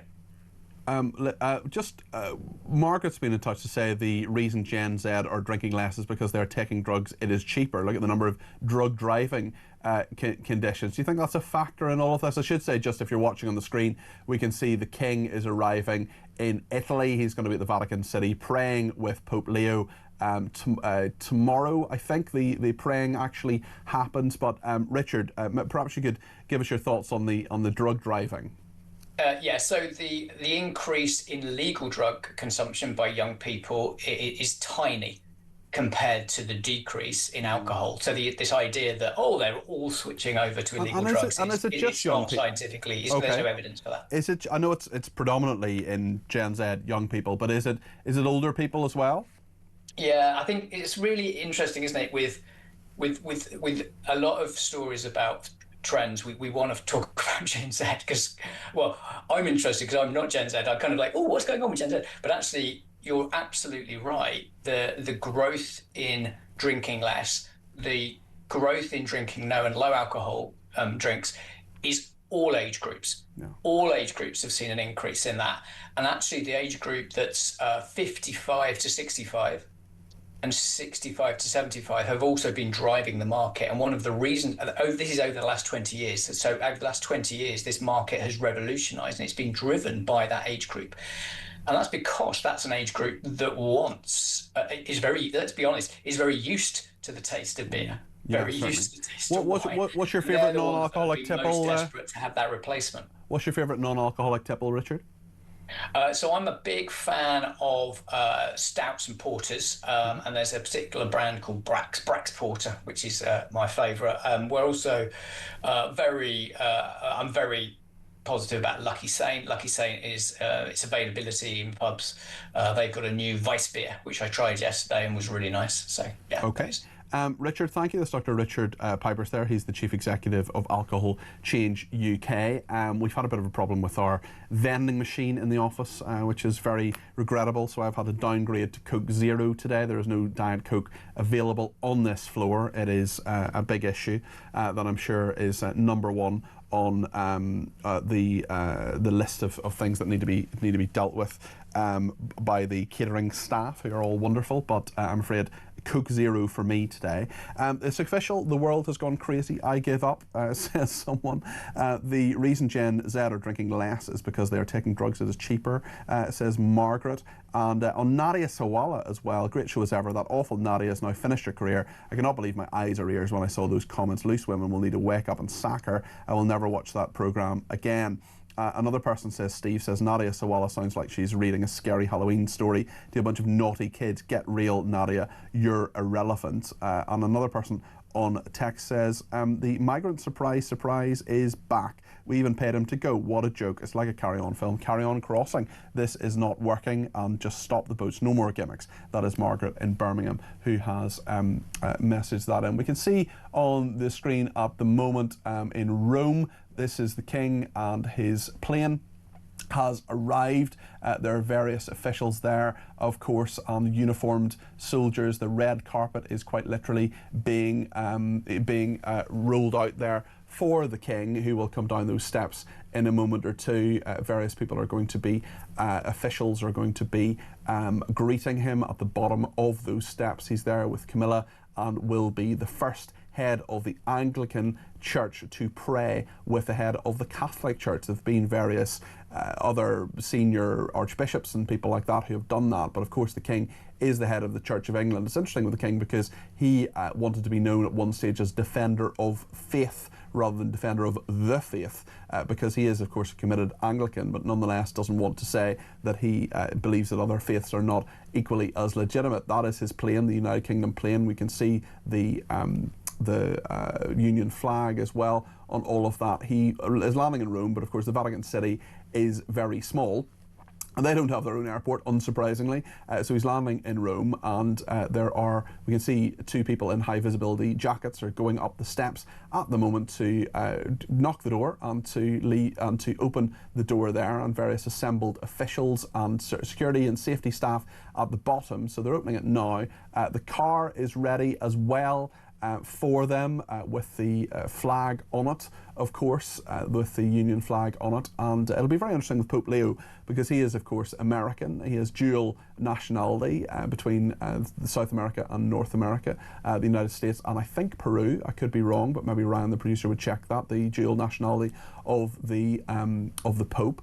But certainly it'll be very interesting when the two men meet. We know he is there, and that'll be something that'll be very, very interesting to see. And the symbolic nature of this will be very interesting as well. Interestingly, the son of Ian Paisley, of the Reverend Ian Paisley, is also a reverend. His name is Kyle Paisley, the Reverend Kyle Paisley, and he has said that the King should abdicate and not, because he's not a serious Anglican, he shouldn't be head of the Anglican Church. That is what Kyle Paisley has said, and we know that the King certainly will be praying with the Pope. We'll see him coming out down those steps in a minute or two.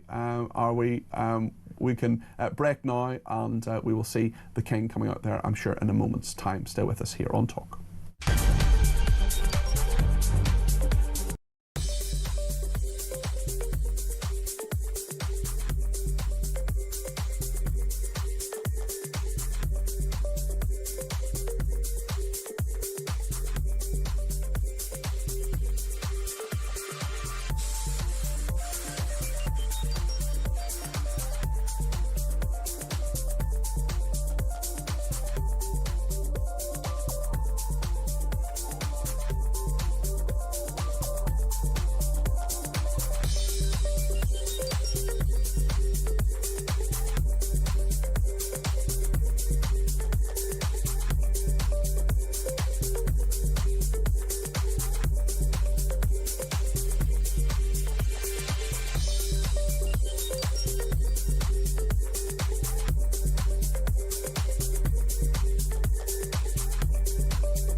across the UK, on DAB+, on your smart speaker, on your smart TV, and on your side.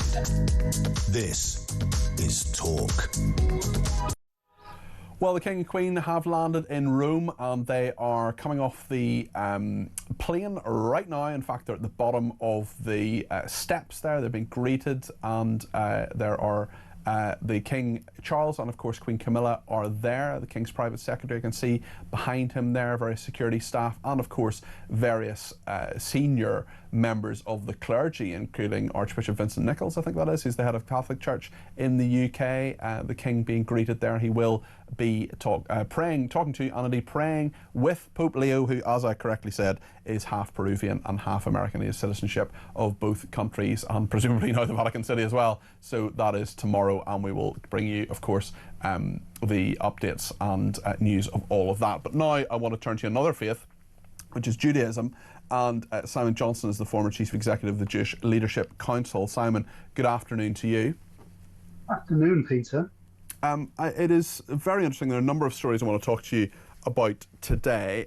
This is specifically, I suppose, the interesting thing is that the Metropolitan Police, off the back of the Graham Linehan case, have said that they are not going to investigate non-crime hate incidents any longer. Now, the Graham Linehan affair was actually to do with what they thought was incitement and hate crime, so that is something that wasn't a non-crime hate incident. But I just wonder what you think from the position of as the former Chief Executive of the Jewish Leadership Council, and knowing that so many Jews are victimised, anti-Semitism completely out of control in this country, whether you agree with non-crime hate incidents not being investigated.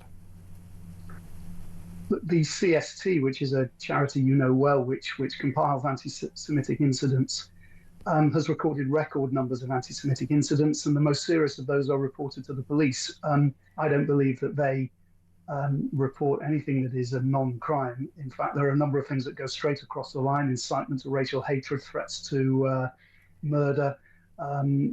They also pass to the police intelligence that they have about real, genuine threats to murder or cause harm to Jewish people. So, in a way, an operational matter of that nature, for me, doesn't affect things. I'm comfortable that if the CST does report something that they believe passes the criminal threshold to the police, then the police will act on it. If that were to ever change, then I would be concerned. Yeah. But I've got nothing that I've seen that suggests that that has changed. Sure. It's interesting as well, there are quite a number of celebrities. Dawn French came a cropper in terms of what she said about the war in Gaza. We now have Nadia Sawalha, who's wearing a watermelon-adorned top that has said this. Men that we've watched day in, day out, dig their families, their friends, their neighbours out from under the rubble, the disgusting rubble that American bombs and UK complicity have caused. We have watched them being starved, bombed, shot at, traumatised. We've watched them even play the squid games that those nasty, nasty people right at the top dreamt up all by themselves. I mean, Nadia Sawalha appears to be saying that the Israelis and the British have dreamt up a Squid Game style idea that Palestinians are simply shot for sport. I mean, that is a disgusting and untrue allegation. Simon, to me anyway, it just seems like another celebrity jumping on the pro-Palestinian bandwagon whilst having very little knowledge actually about the cause, and that will lead to more hatred against Israelis and, in a wider sense, more Jewish people. What do you think? Couldn't agree more. I'm afraid there are too many people who are just credulous of information, one-sided information that they're seeing fed to them, a lot of it coming from the Gaza Health Ministry, which, as you know, is a mouthpiece for Hamas. And too many people are accepting that information unquestioningly, whereas they are absolutely questioning and doubting almost everything Israel or pro-Israel or even neutral people say in return. And it's a great shame, because you're seeing, therefore, the growth of the anti-Israel boycott movement.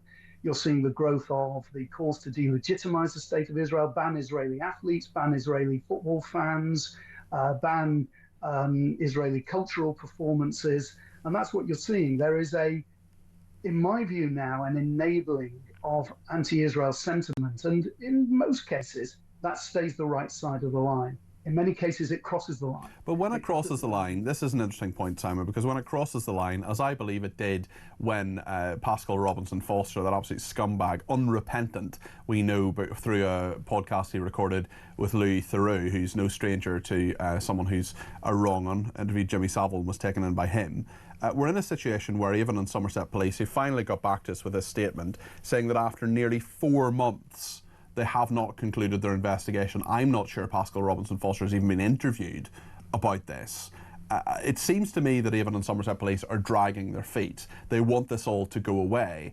And the fact is that there are so many incidents like this that are just not investigated properly and conclusions don't come. I mean, it is so straightforward what Pascal Robinson Foster did when he shouted death to the IDF. It is so straightforward that you would imagine any reasonable police force would act very quickly on that, rather than, as I think they're doing, running the clock down to the 6-month deadline.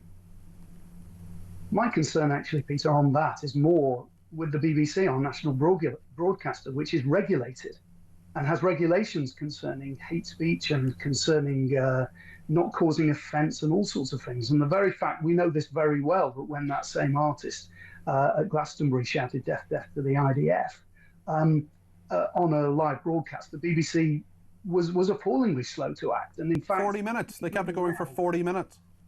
Even now, they say that it wasn't offensive, it wasn't anti-Semitic, and that they regret what they did, but it didn't. And he also says, Pascal Robinson Foster, that he was congratulated by BBC staff when he came off the air. I mean, that is really, it's sort of shocking, but also not shocking.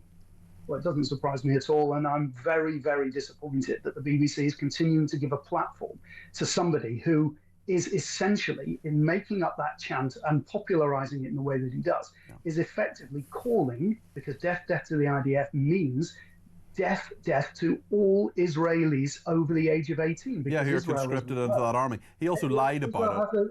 Israel is a citizen army, correct. Yeah. There's national service, everybody needs to serve. So when you say death to the IDF, you're saying death to every Israeli male, every Israeli individual over the age of 18. He also lied about it and said that it wasn't to do with individual soldiers, it was the institution, when actually footage emerged of him saying only a few weeks previously about IDF soldiers. He also said Charlie Kirk was, well, I'll not repeat the language he used about Charlie Kirk, just a nasty piece of work. He should be arrested. Simon, thank you so much for joining us. That's Simon Johnson there, former Chief Executive of the Jewish Leadership Council. Thank you to Chrissy, who says, Christina in Spain, if all those washed up personalities feel so strongly about the Israel and Palestine situation, then I suggest they go to Gaza and shout about their concerns over there. Great show, Peter.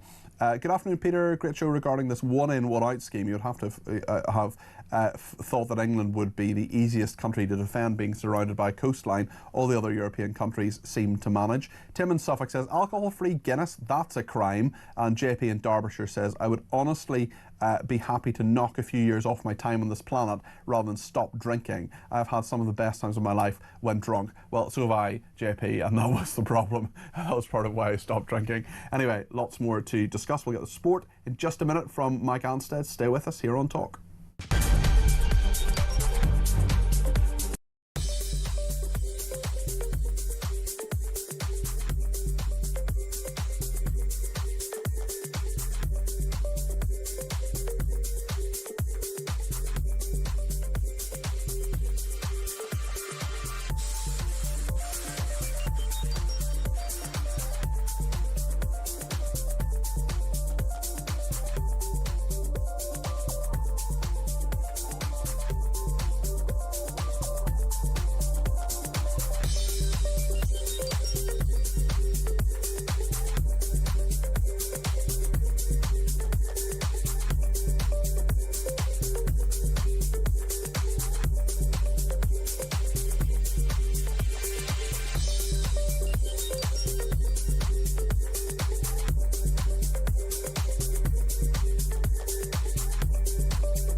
I am a freedom-loving conservative. My instincts are not to ban things.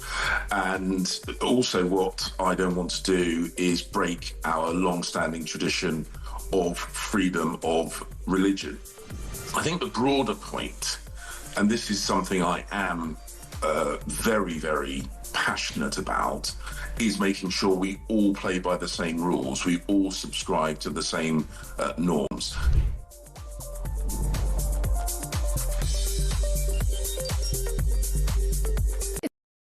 Across the UK, on DAB+, on your smart speaker, on your smart TV, and on your side. This is Talk. Well, thank you to everybody who's been in touch, including Chris and Darby. He says, I'm okay with reform not lowering council tax as long as they can provide the services the tax pays for. Dan in Leek in Staffordshire says, afternoon Peter, great show as always. On the grooming gangs, I think it was all set up to fail as Labour never wanted this at all. And now Jess Phillips has had Keir Starmer's doomed vote of confidence. She should start packing her bags now. Thanks, Dan. Yeah, the last thing, I under no circumstances want Keir Starmer to express his full confidence in me at all. That is the kiss of death. It certainly was for Peter Mandelson anyway. Right, let's turn away from politics and talk about this sport. Sports news from The Sun. Mike Anstead is with us, sports head of content at The Sun. Hello, Mike. How are you doing? Yep, good, thank you, Peter. We've been looking up what a palindrome is, and that is a word, phrase, or sequence that reads the same backwards or forwards, such as Madam, M-A-D-A-M, backwards, M-A-D-A-M. Yeah, there's a few of those. So there's a team in Frankfurt that, what's his name?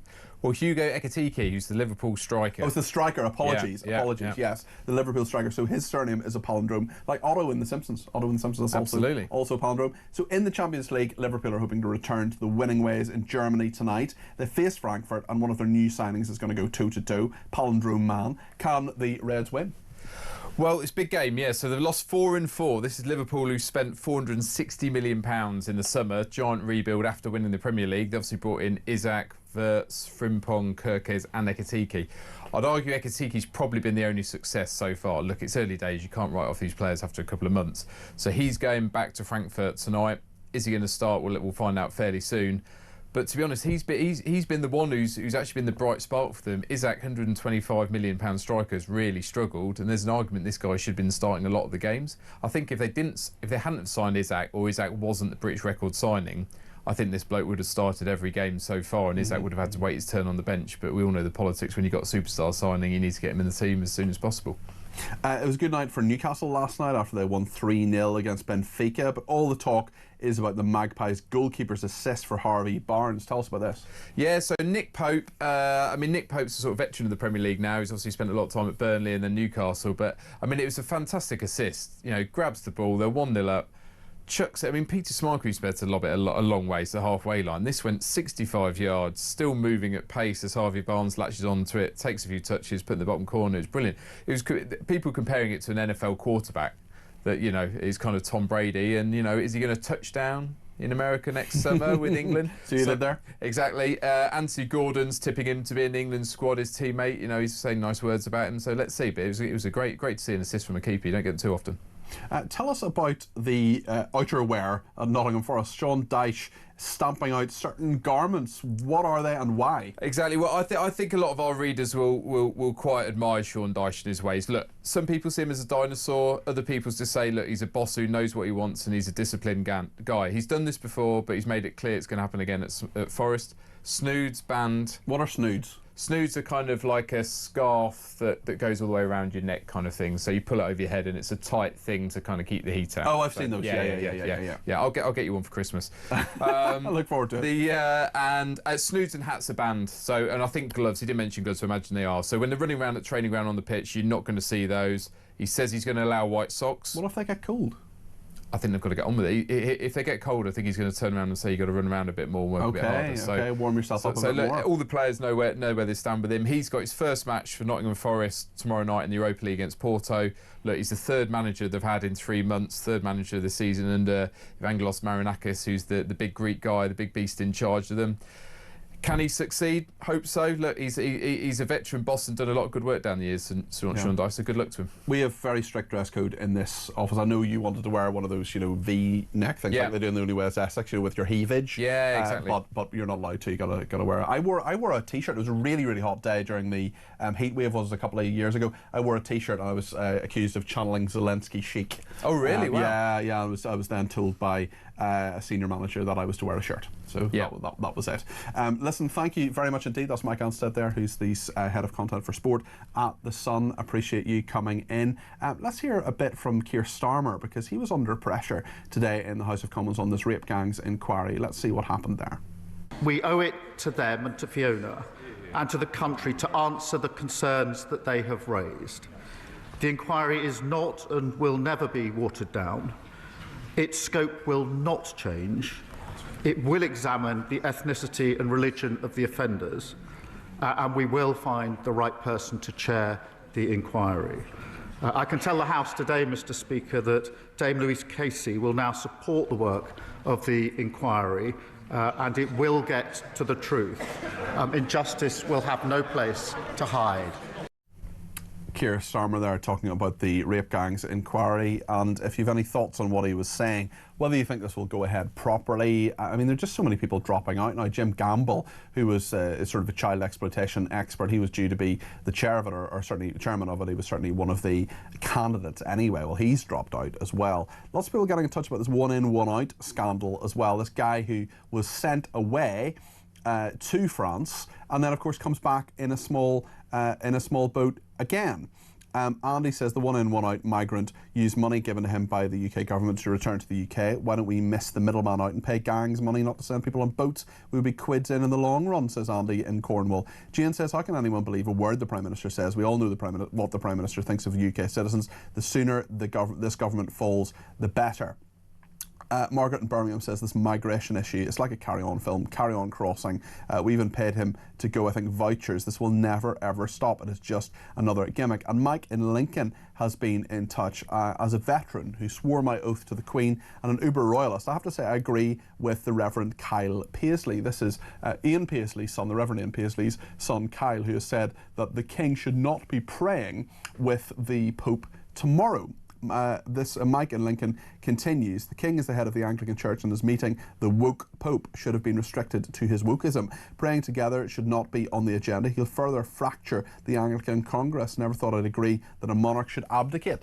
Thanks. That is Mike there in Lincoln. So really, really interesting thoughts on all of this. What do you think? 0344 499 1000. It's a big issue.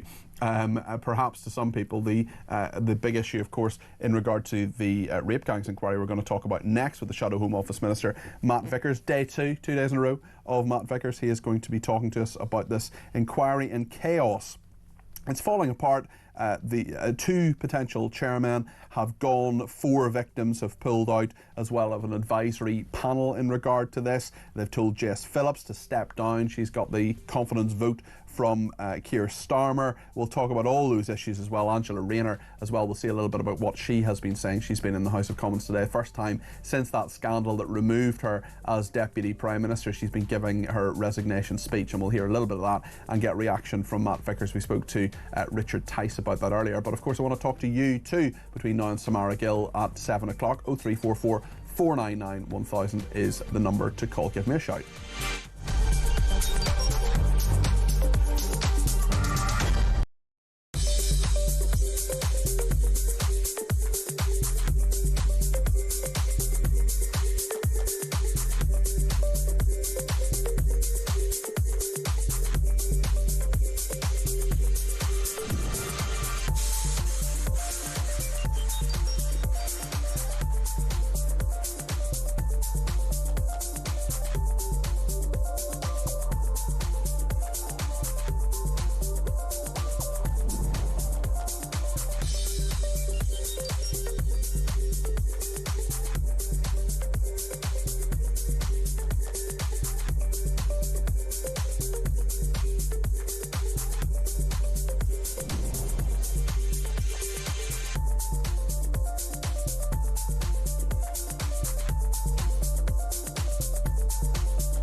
across the UK, on DAB+, on your smart speaker, on your smart TV, and on your side. This is Talk.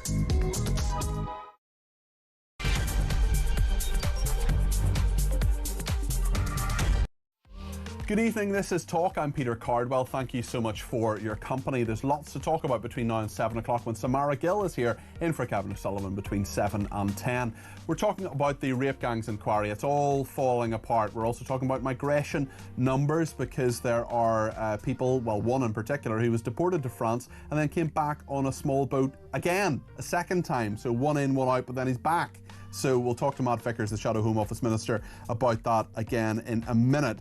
Also, Keir Starmer under pressure as a result of all of this, and Angela Rayner making an appearance back in the House of Commons. We'll find out what's in the Sun as well. We'll talk to Will Barker, the Deputy Head of News, and Kinsey Schofield is coming up too. She's going to give us the latest on Prince Andrew and the collapsed business deal that apparently is leaving him at risk of Royal Lodge eviction. As always, I want your thoughts on the air. We'll take as many calls as we can between now and 7 o'clock. 0344 499 1000 is the number to call. You can text me 87222 with the word talk in your text. You can tweet me at talkTV, follow me at Peter Cardwell. You can send me a voice note, you can send me a WhatsApp text message, or give me a ring, all on the main number 0344 499 1000. Let's get going. Lots to talk about between now and 7.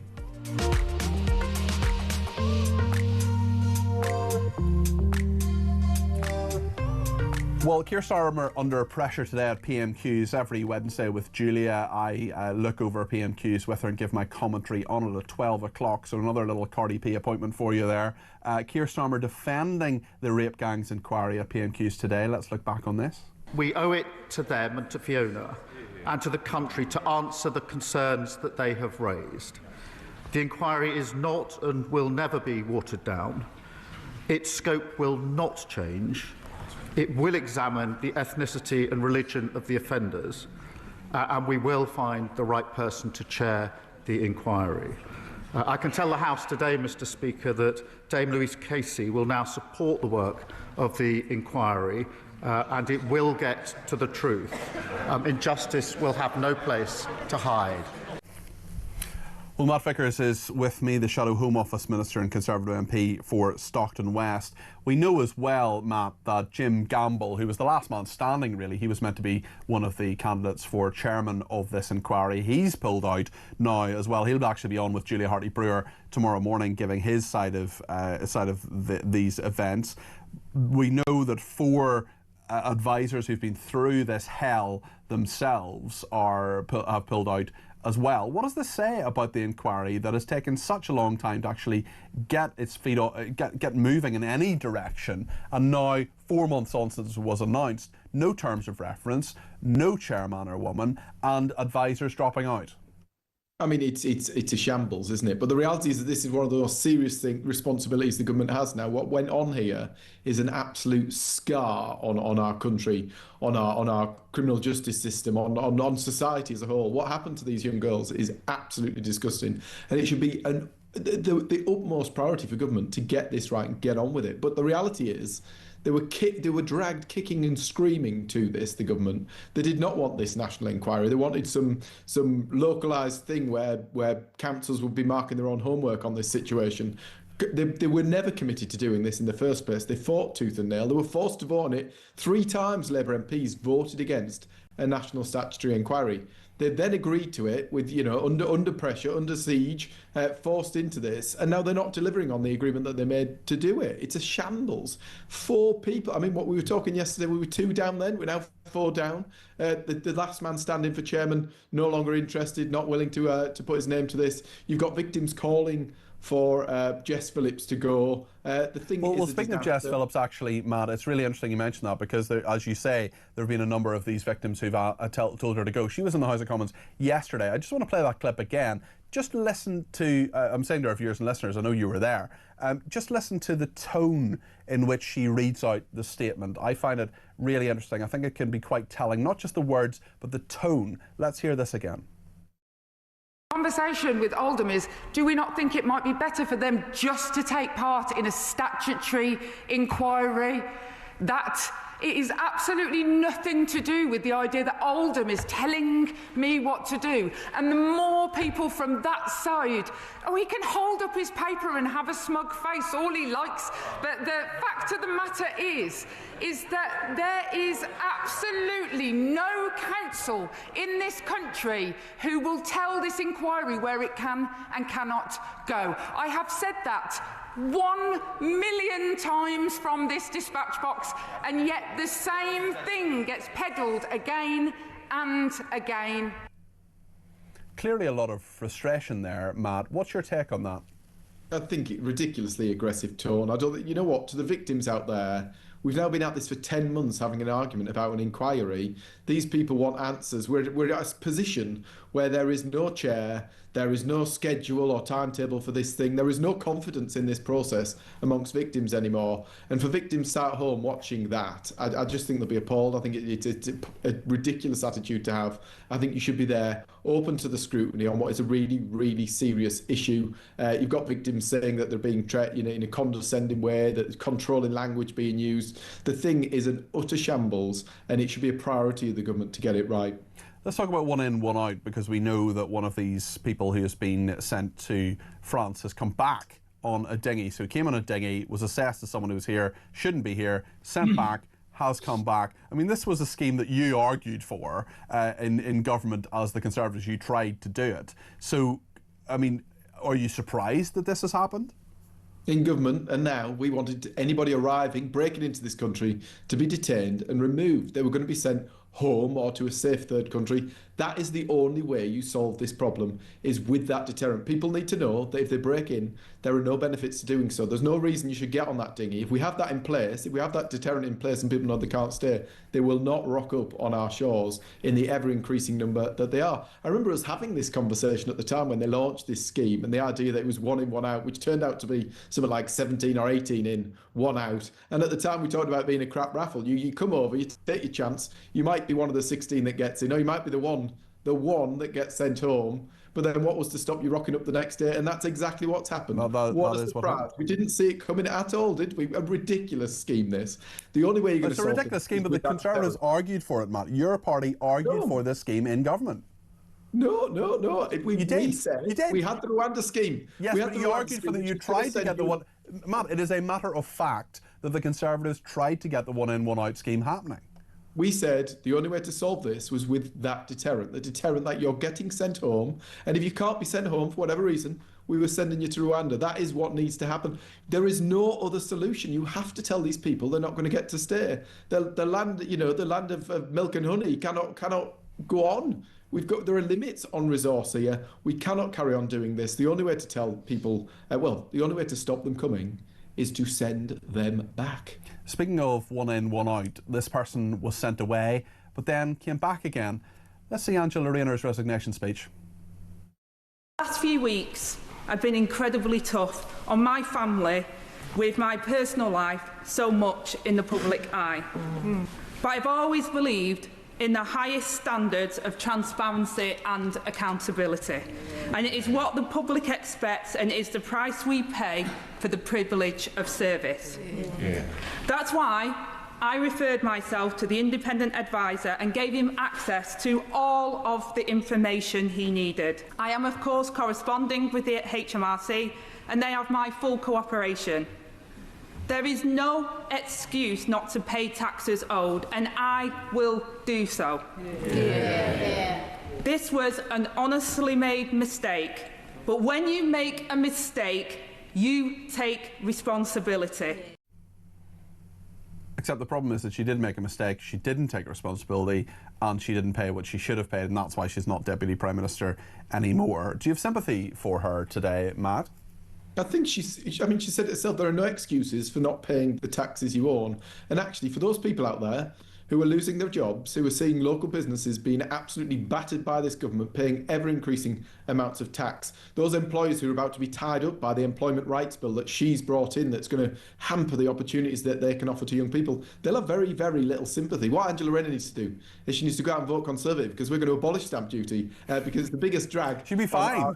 She'd be fine if the biggest drag on economic growth, terrible tax, causing lots of hardship. We need to abolish that stamp duty, and then she wouldn't have to worry about it. But actually, that's the offer now. You can either carry on down this line with these people, this revolving door of ministers in this government, going for all sorts of bizarre reasons because they're letting the side down, destroying our economy, or you can come over the other side where we're going to abolish stamp duty. You don't have to pay. It means you can downsize. It means you can upgrade your house. It means actually that we might get some economic growth back in this country. The only thing growing under Labour is the size of our national debt. I think there was. I think those are. I'm not sure Angela Rayner is necessarily going to become a Conservative voter, and I'm not sure really the Conservatives are in a position to criticise about a revolving door of ministers. I'm fairly sure. I'm fairly sure you're. Well, there was quite a few.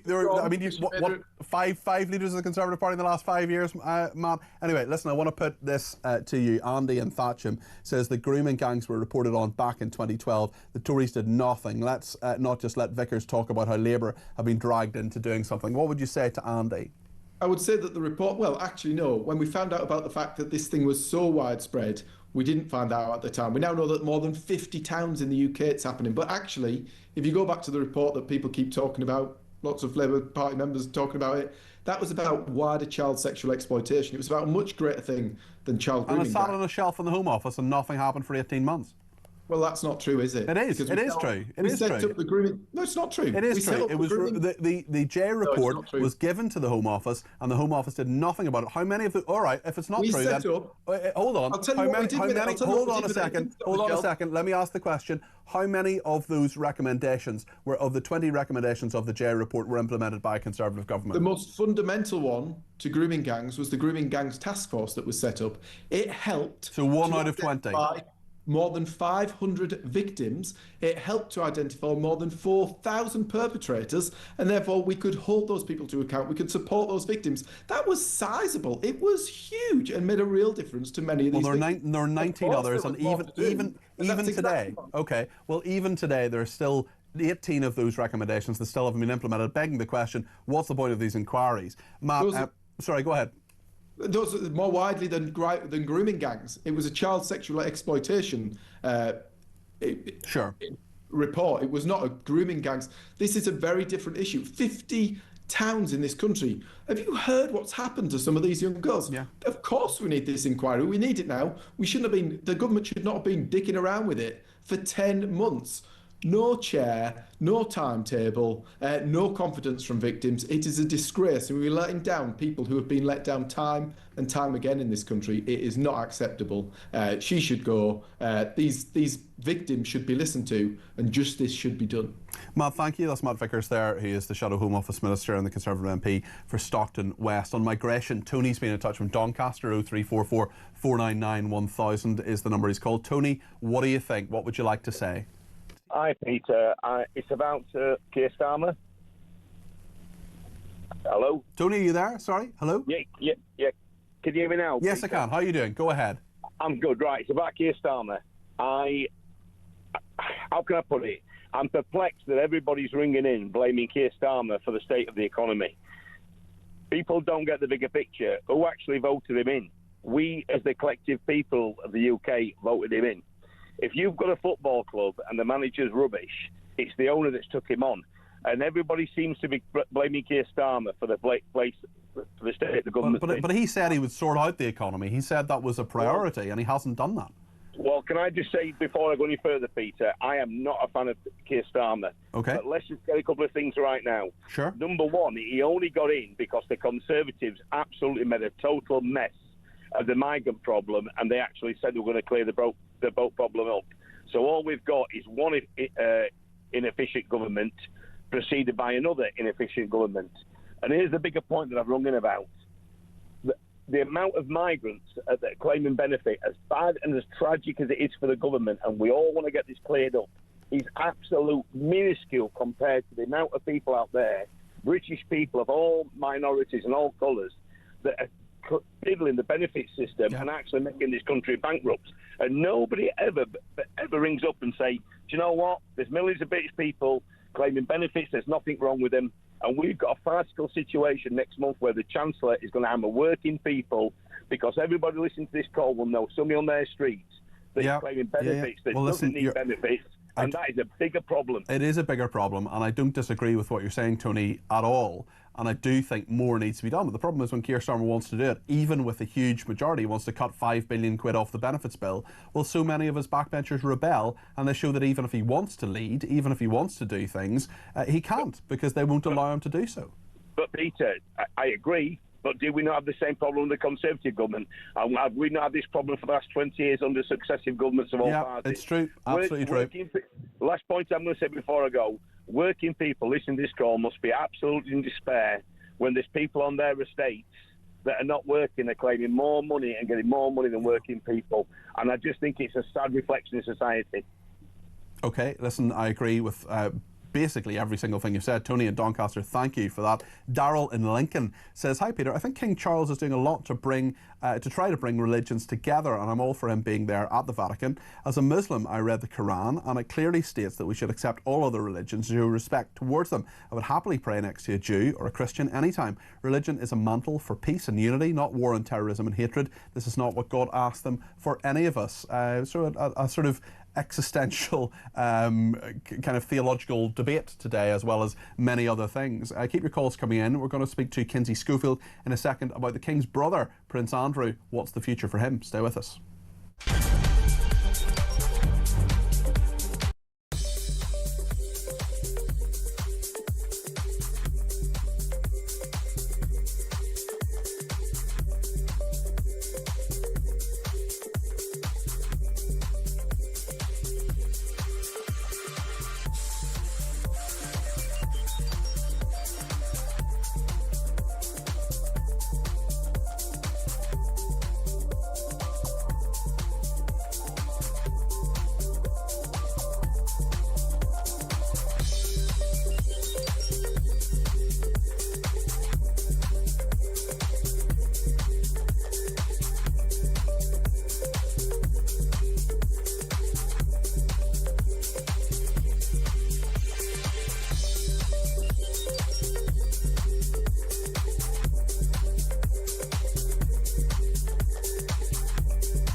Emotion. It's unbelievable, but it's been unbelievable for a very long time. Even Tony Blair conceded in 2003 that the problem with the immigration system is that they can come here, claim anything, and we effectively can't disprove it.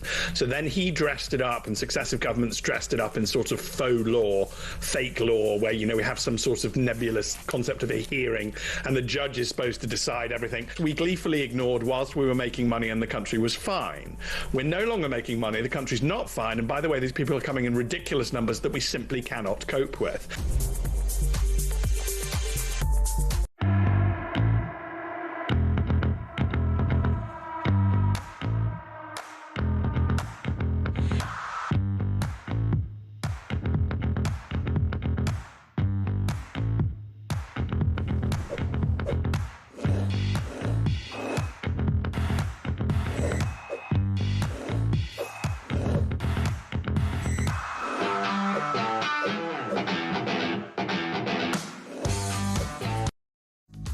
across the UK, on DAB+, on your smart speaker, on your smart TV, and on your side. This is Talk. Lots to discuss now about Prince Andrew, the collapsed business deal leaving him at risk of the Royal Lodge eviction. Kinsey Schofield is with me, host of Kinsey Schofield Unfiltered, no stranger to this station, and indeed Samara Gill, who will be here between 7 and 10, will give her view on this. But I want to hear Kinsey's now. Kinsey, what is the future for Prince Andrew, do you think? I think he needs to keep his head down, go away, and simply just disappear. I don't see. I mean, I've heard a couple of people argue about this, and I want to believe that the palace is smarter and one step ahead than we all are. I want to believe that, Peter. Mm-hmm. I am hoping that this is a punishment tier system, and they realize that there is outrage about Andrew now, and some very intelligent individual inside the palace says, well, let's give him the option to give up his titles now in case things get worse, knowing this book was on the horizon, knowing that the Epstein files haven't completely been released within the United States. And so the next punishment could be Parliament, that giving them a way to look like they're holding him accountable, and in another way, giving them one more step to take. But I mean, exile's the only answer. I mean, and I don't say that to be ugly. I just think that he is, legitimately jeopardizing the future of the monarchy. How much is this catching fire in America? How much are they looking at it? Obviously, there's the Epstein link here and the fact that there's a lot of political pressure to try to get all of those files released when only a few of them have been. I just wonder whether Prince Andrew is being reported on a lot there and what the American public thinks about this. I think we're more concerned with our own public figures whose names we're stumbling upon throughout these slow leaks. What was the extent of the relationship with former President Bill Clinton? And I always stress, just because their name is within the Epstein files doesn't mean that they've done anything illegal. There are, Epstein associated with a lot of important people, but we're more concerned about some of the people that are our elected officials and personalities. Tell me about your view on the children, on Beatrice and Eugenie here, because I wonder whether part of the bargaining, if there was any bargaining to do between Charles and Andrew, said, in theory, their titles could be taken away. There could be some sort of hereditary aspect to this. And we're seeing more of a political row now. Some people saying, oh, the government has no role in this. But then, of course, Parliament would have a role in taking his Duke of York title away. I just wonder what you see the future is for Beatrice and Eugenie now, who I'm sure want to support their father, but also must be incredibly embarrassed by him. Yeah, I mean, by all accounts, these girls are amazing support for the British royal family. They do have both of them have strong moral compasses. And, some would say that's a testament to their upbringing and their mom and dad. They're good girls. And I don't know. I don't think that there is a place for them right now, but time heals all wounds. Look at the way we elect public figures here in the United States, despite their pasts. Mm-hmm. Perhaps years from now, they could step up to support a King William, and people will no longer associate them with the sins of their father, allegedly. He says he's innocent. But I do think that they're wonderful young women. Virginia Giuffre's posthumous autobiography is now out. What are the revelations within that have been of most interest to you, Kinsey? Well, let me tell you what, as a Southern Baptist, I don't like repeating most of what I read in association with Prince Andrew.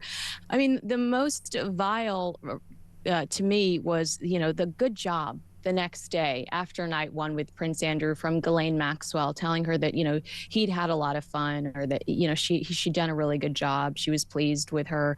The idea of Prince Andrew with multiple women at the same time with Virginia was pretty revolting. The revelations will make you blush, and I will say I'm glad that the late Queen Elizabeth isn't here to have to suffer through some of those headlines. Sure. I wonder, we talked about Beatrice and Eugenie a minute ago. What about Sarah Ferguson? Because she's still living in Royal Lodge. Despite the fact they're divorced, they still live in the same house. I suppose the less you question it, the more it makes sense. But what about her future? I think she is in what a bizarre situation to be in, but actions have consequences. I think she's just as guilty. We saw the email she sent. The email that she sent to Epstein's supreme friend, I really felt was like the domino that sent this entire situation into chaos a few weeks ago. Andrew Loney reports that she stayed with Epstein even after all of that chaos, that she visited him and stayed in his home, or she used his home as a place to stop. So I think she is suffering from the consequences of her own actions. Greed and a mismanagement of money has seemed to haunt these two over the last few years. And I don't think that they have considered the royal family and the repercussions it could have on the monarchy throughout the process.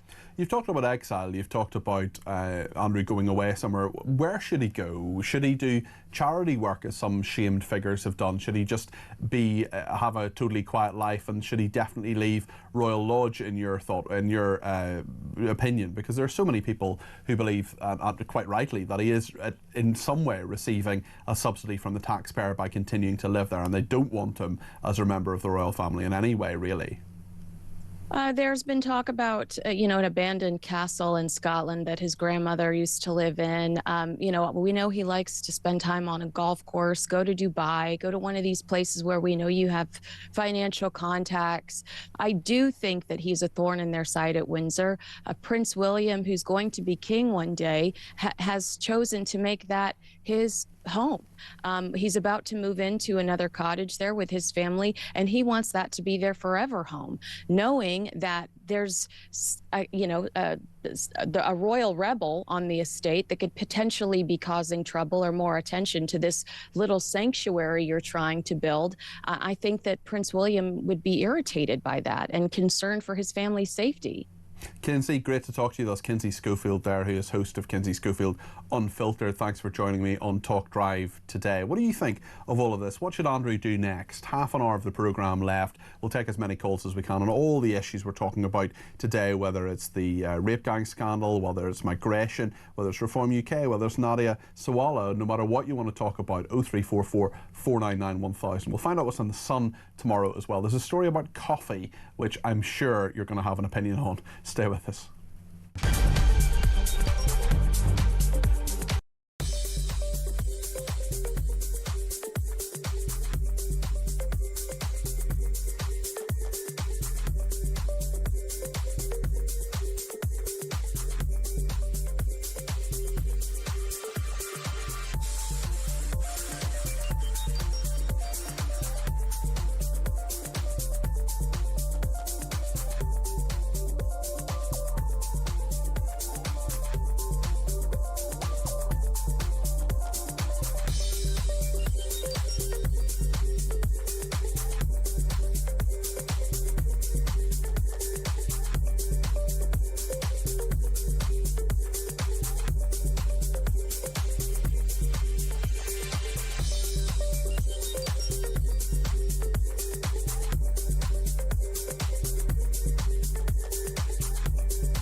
across the UK, on DAB+, on your smart speaker, on your smart TV, and on your side. This is Talk. Well, thank you to everybody who has been in touch. We've got a voice note now from one of our listeners. Let's play that. I think Jess Phillips, it was just absolute desperation, wasn't it? I mean, she it's like she broke. And the thing is, though, is in Parliament, it's not something you can do because you're going to be pushed and you're going to be prodded and you're going to be asked questions, especially when the sort of comments from survivors of the rape gangs have made some of the comments that they have. Quite understandably, lots of her opponents are going to be asking lots of questions about what is happening and why. Ashley, I think those are very good points. Thank you to you for that message. Let's talk to Jean now in County Durham. Jean, I don't think we've spoken before. You're very good to give us a ring on 0344 499 1000. What would you like to talk about today? No, I just got very annoyed about benefits going to immigrants and what have you.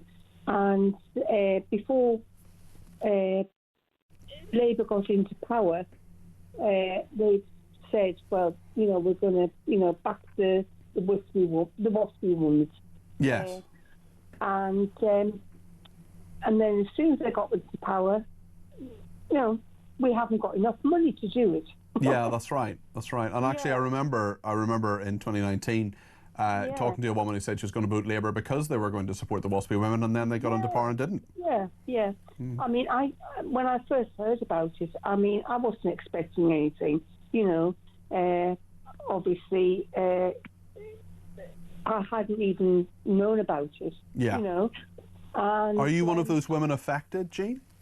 Yes, I am. Yes. And what's been the effect for you? What's happened? Well, no, it was just £2,000, £3,000. Oh, well, that'd be nice. Yeah.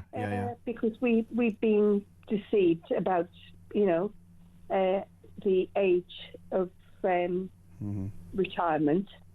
Oh, well, that's nice. Yeah.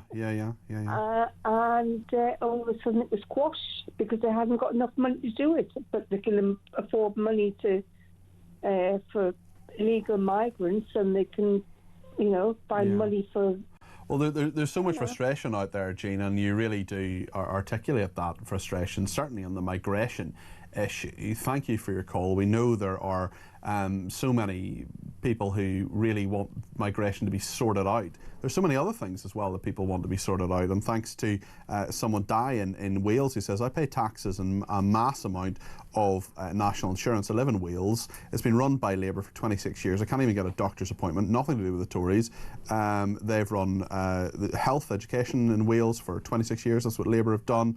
We come bottom of all statistics when compared to the other home nations, not only in health and wealth, but also in wages, taxes and even child poverty. Labour is incompetent and have destroyed Wales. Now they're going to do the same to the rest of the UK. Never vote Labour is what Di says. That's his message. We've been talking about Reform UK as well, and there was a very interesting clip out that was leaked from a Zoom meeting, which was a Reform councillor telling another Reform councillor to effing suck it up. I put that to Richard Tice, and he said it wasn't that big a deal. We also had, I'm sorry if you're offended earlier on, when Matt Vickers, the Shadow Home Office Minister, talked about the government, as he put it, dicking around. And Jason's been in touch and says Matt Vickers is worse than a Reform Council meeting, which I find very amusing. But on a serious note, we try to keep on the right side of Ofcom in this on this station. And I'm sure that my next guest, Will Barker, is not going to swear and let us all down. No. Instead, the Deputy Head of News is going to tell us what's in the Sun tomorrow. So the main story, or one of the main stories certainly,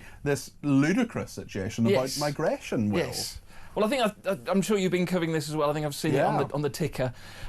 So, yeah, I mean, it's utterly... The Guardian broke this earlier on. We've now got stuck into it. We've discovered he's an Iranian who came over, originally detained August the 6th. Now, there's a theory, we can't get this stood up at the moment, that he's basically watched a very similar Eritrean case, where he argued that he was a victim of modern slavery. This guy didn't claim that originally. Okay. Gets sent back to France, now and then gets back on a small boat, comes back and then claims that he's suddenly a victim of modern slavery in France. So I was a special advisor in the Home Office for about 5 minutes, but part of what I was advising the then Home Secretary Amber Rudd on was violence against women and girls and also modern slavery. And I was told by officials in one of the first meetings I had, I remember sitting in the Home Secretary's office being told this, that what happens is you try to deport people, they literally get to the steps of the plane and then say, oh, by the way, I was trafficked as a modern slave, and then a whole process starts, and they're still doing it today. The government says that they want to tighten this up, but they haven't tightened it up. That was, that meeting that I had was in 2018, and here we are 7 years later, it's still happening. Well, they had that situation where they're trying to get them out on the planes, and they were all then stopping. The planes were stopping, and they're legal. Probably that exact scenario happening. So you're covering that tomorrow? Yeah, that's going to be the splash. Okay. And we've got sort of bits, and we've spoken to all and sundry on it, and just incredible case. And obviously, then that comes at a time when, which I'm sure you know, that the figures have now sort of surpassed last year's as well. Yes, indeed. Yeah, no, it's dreadful. Tell us about the knife-obsessed schoolboy who murdered another people during a lunch break. Just tell us about all of this. Yeah, well, this is a dreadfully sad story. So Harvey Wilgoose in at secondary school in Sheffield was going to school, was worried about kids having knives. He went back into school, normal day, and then he came across Mohammed Khan, a 15-year-old who had an obsession with knives. We now know this. A few weeks before, he had an incident where he had an axe, which his mum had spotted, and that day he was then caught on CCTV in the school courtyard, where he plunges a knife into Harvey and kills him. And awful story. The schoolboy has now been named by a judge today, which is why this has now come out, and he has been sentenced to life with 16 years minimum. Judge says that might be that he never comes out again. And his family are left to pick up the pieces. They're calling for knife arches in school, and saying that they'll never get over this day. Let's talk about this. This is an utterly bizarre story. A woman fined £150 for pouring the dregs of her coffee down the drain. I mean, it just defies belief. Have you seen this around? A friend flagged this up to me earlier on, and so this woman works at school on her way to work. She works in Kew. She's at Richmond Station, and she has a cup of coffee, last bits in a reusable cup, last bits dregs left. She doesn't want to go in the bus in case she spills it. So she just sensibly, you'd have thought, pours it into the drain, where these 3 enforcement officers bowl up to her and charge her £150 for saying she should have used a bin. £150 for putting dregs of coffee down a drain. That is outrageous. It's absolutely outrageous. Has she managed to fight this fine? Has it gone away? So we've brought it up today. We've gone and spoken to her, and we've raised this with Richmond Council, and they are now sort of waving the white flag and saying that she's probably going to get off this because it's ridiculous. It is utterly ridiculous. Well, another victory for the Sun, and you've had plenty of victories recently. Yes. I don't want to blow the trumpet, but I think on this occasion... Go on. I've been stuck downstairs on my own today because all my colleagues have been off at the London Press Club Awards, where we like Cinderella. Exactly holding the fort. The difference being, of course, that Cinderella was invited, you weren't. So we picked up 2 awards. Our reporters have done very, very well. Stephen Moyes has won News Report of the Year. Brilliant. Had a series of great hits around Premier League referee David Coote, and all sorts of other great scoops, and our Clemmy Moody has won Showbiz Journalist of the Year. Fantastic. Well done to them. Yeah, your award-winning Sun out tomorrow. Just before you go, Will, speaking of awards, there's a wonderful woman called Crystal Thorne who is in the state of Maine in America, and she's a big fan of Jeremy, and she's very nice to Jeremy, and she's very nice to me as well. And sometimes when I tweet things out, she does little memes and little animations and stuff of all the different issues that we're doing. She's a great person, but she's also sent a number of presents to Jeremy and me, including these rather amazing little kind of bobbleheads of Jeremy and me. There's even one of my cat Jack there as well. Jeremy's there has a bottle of wine and a golf club. Mine is a pizza. I'm a big fan of Pizza Express, and a notepad and everything. I just wonder what you thought of those. Very good. Yeah, I thought they were very cool. Maybe she could do one of John Lucas and I, which would be probably quite easy. Two bobbleheads. It would require less hair anyway. So both you and John. But no, Crystal, if you're watching, I really appreciate that. It was incredibly thoughtful. You sent a number of other very nice presents as well. There was even a poem. She wrote a poem about Jeremy and about me as well, which I just thought was very, very nice indeed. It's always nice when people get in touch and let us know their thoughts, good or bad, because we can disagree without being disagreeable. What we can all agree with Crystal is that those bobbleheads are lovely, and Jeremy will be having his after the show. I'll leave it for him. He's on breakfast tomorrow morning, and I am indeed here on Drive tomorrow.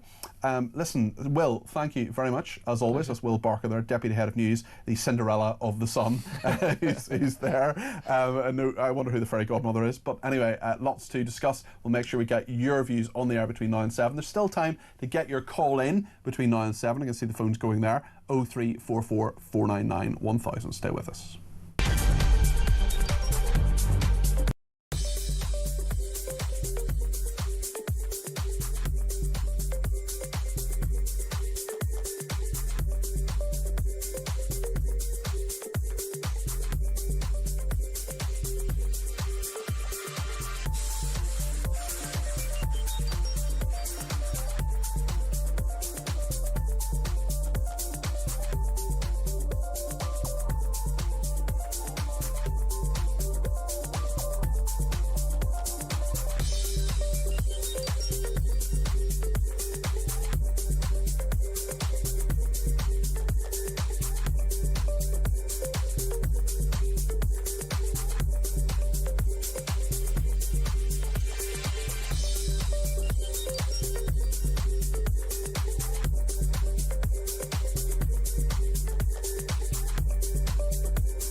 It's unbelievable, but it's been unbelievable for a very long time. Even Tony Blair conceded in 2003 that the problem with the immigration system is that they can come here, claim anything, and we effectively can't disprove it.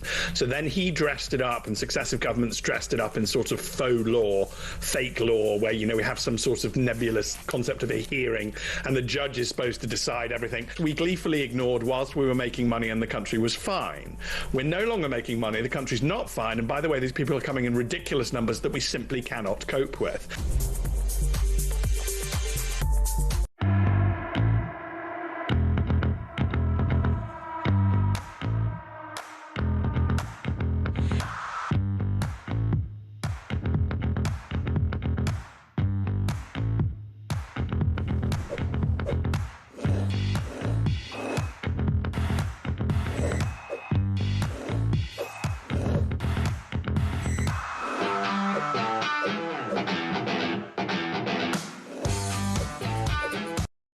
Across the UK, on DAB+, on your smart speaker, on your smart TV, and on your side.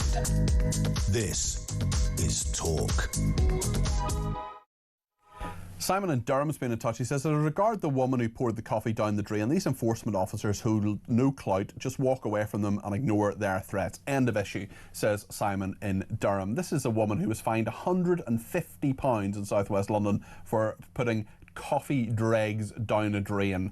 Crazy stuff. I just want to remind ourselves of what Keir Starmer had been saying. It's interesting. PMQs, I'm on with Julia every Wednesday at 12 o'clock on Julia's show, talking about Prime Minister's questions, who won, who lost, but the substantive issues as part of that as well. Keir Starmer under a lot of pressure from Kemi Badenoch. I think she won again today. As you know, I've been quite a critic of Kemi Badenoch. I don't think she's doing much that's good, but really her conference speech, I was up in Manchester, to the Conservative Party faithful, and the last couple of Prime Minister's questions, she's done pretty well. She certainly had them on the ropes today. This is what Keir Starmer said about the rape gangs inquiry, which has just been an absolute catalogue of errors and problems. We've seen now Jim Gamble, this former senior police officer, he was going to be the chairman, or at least on the short list.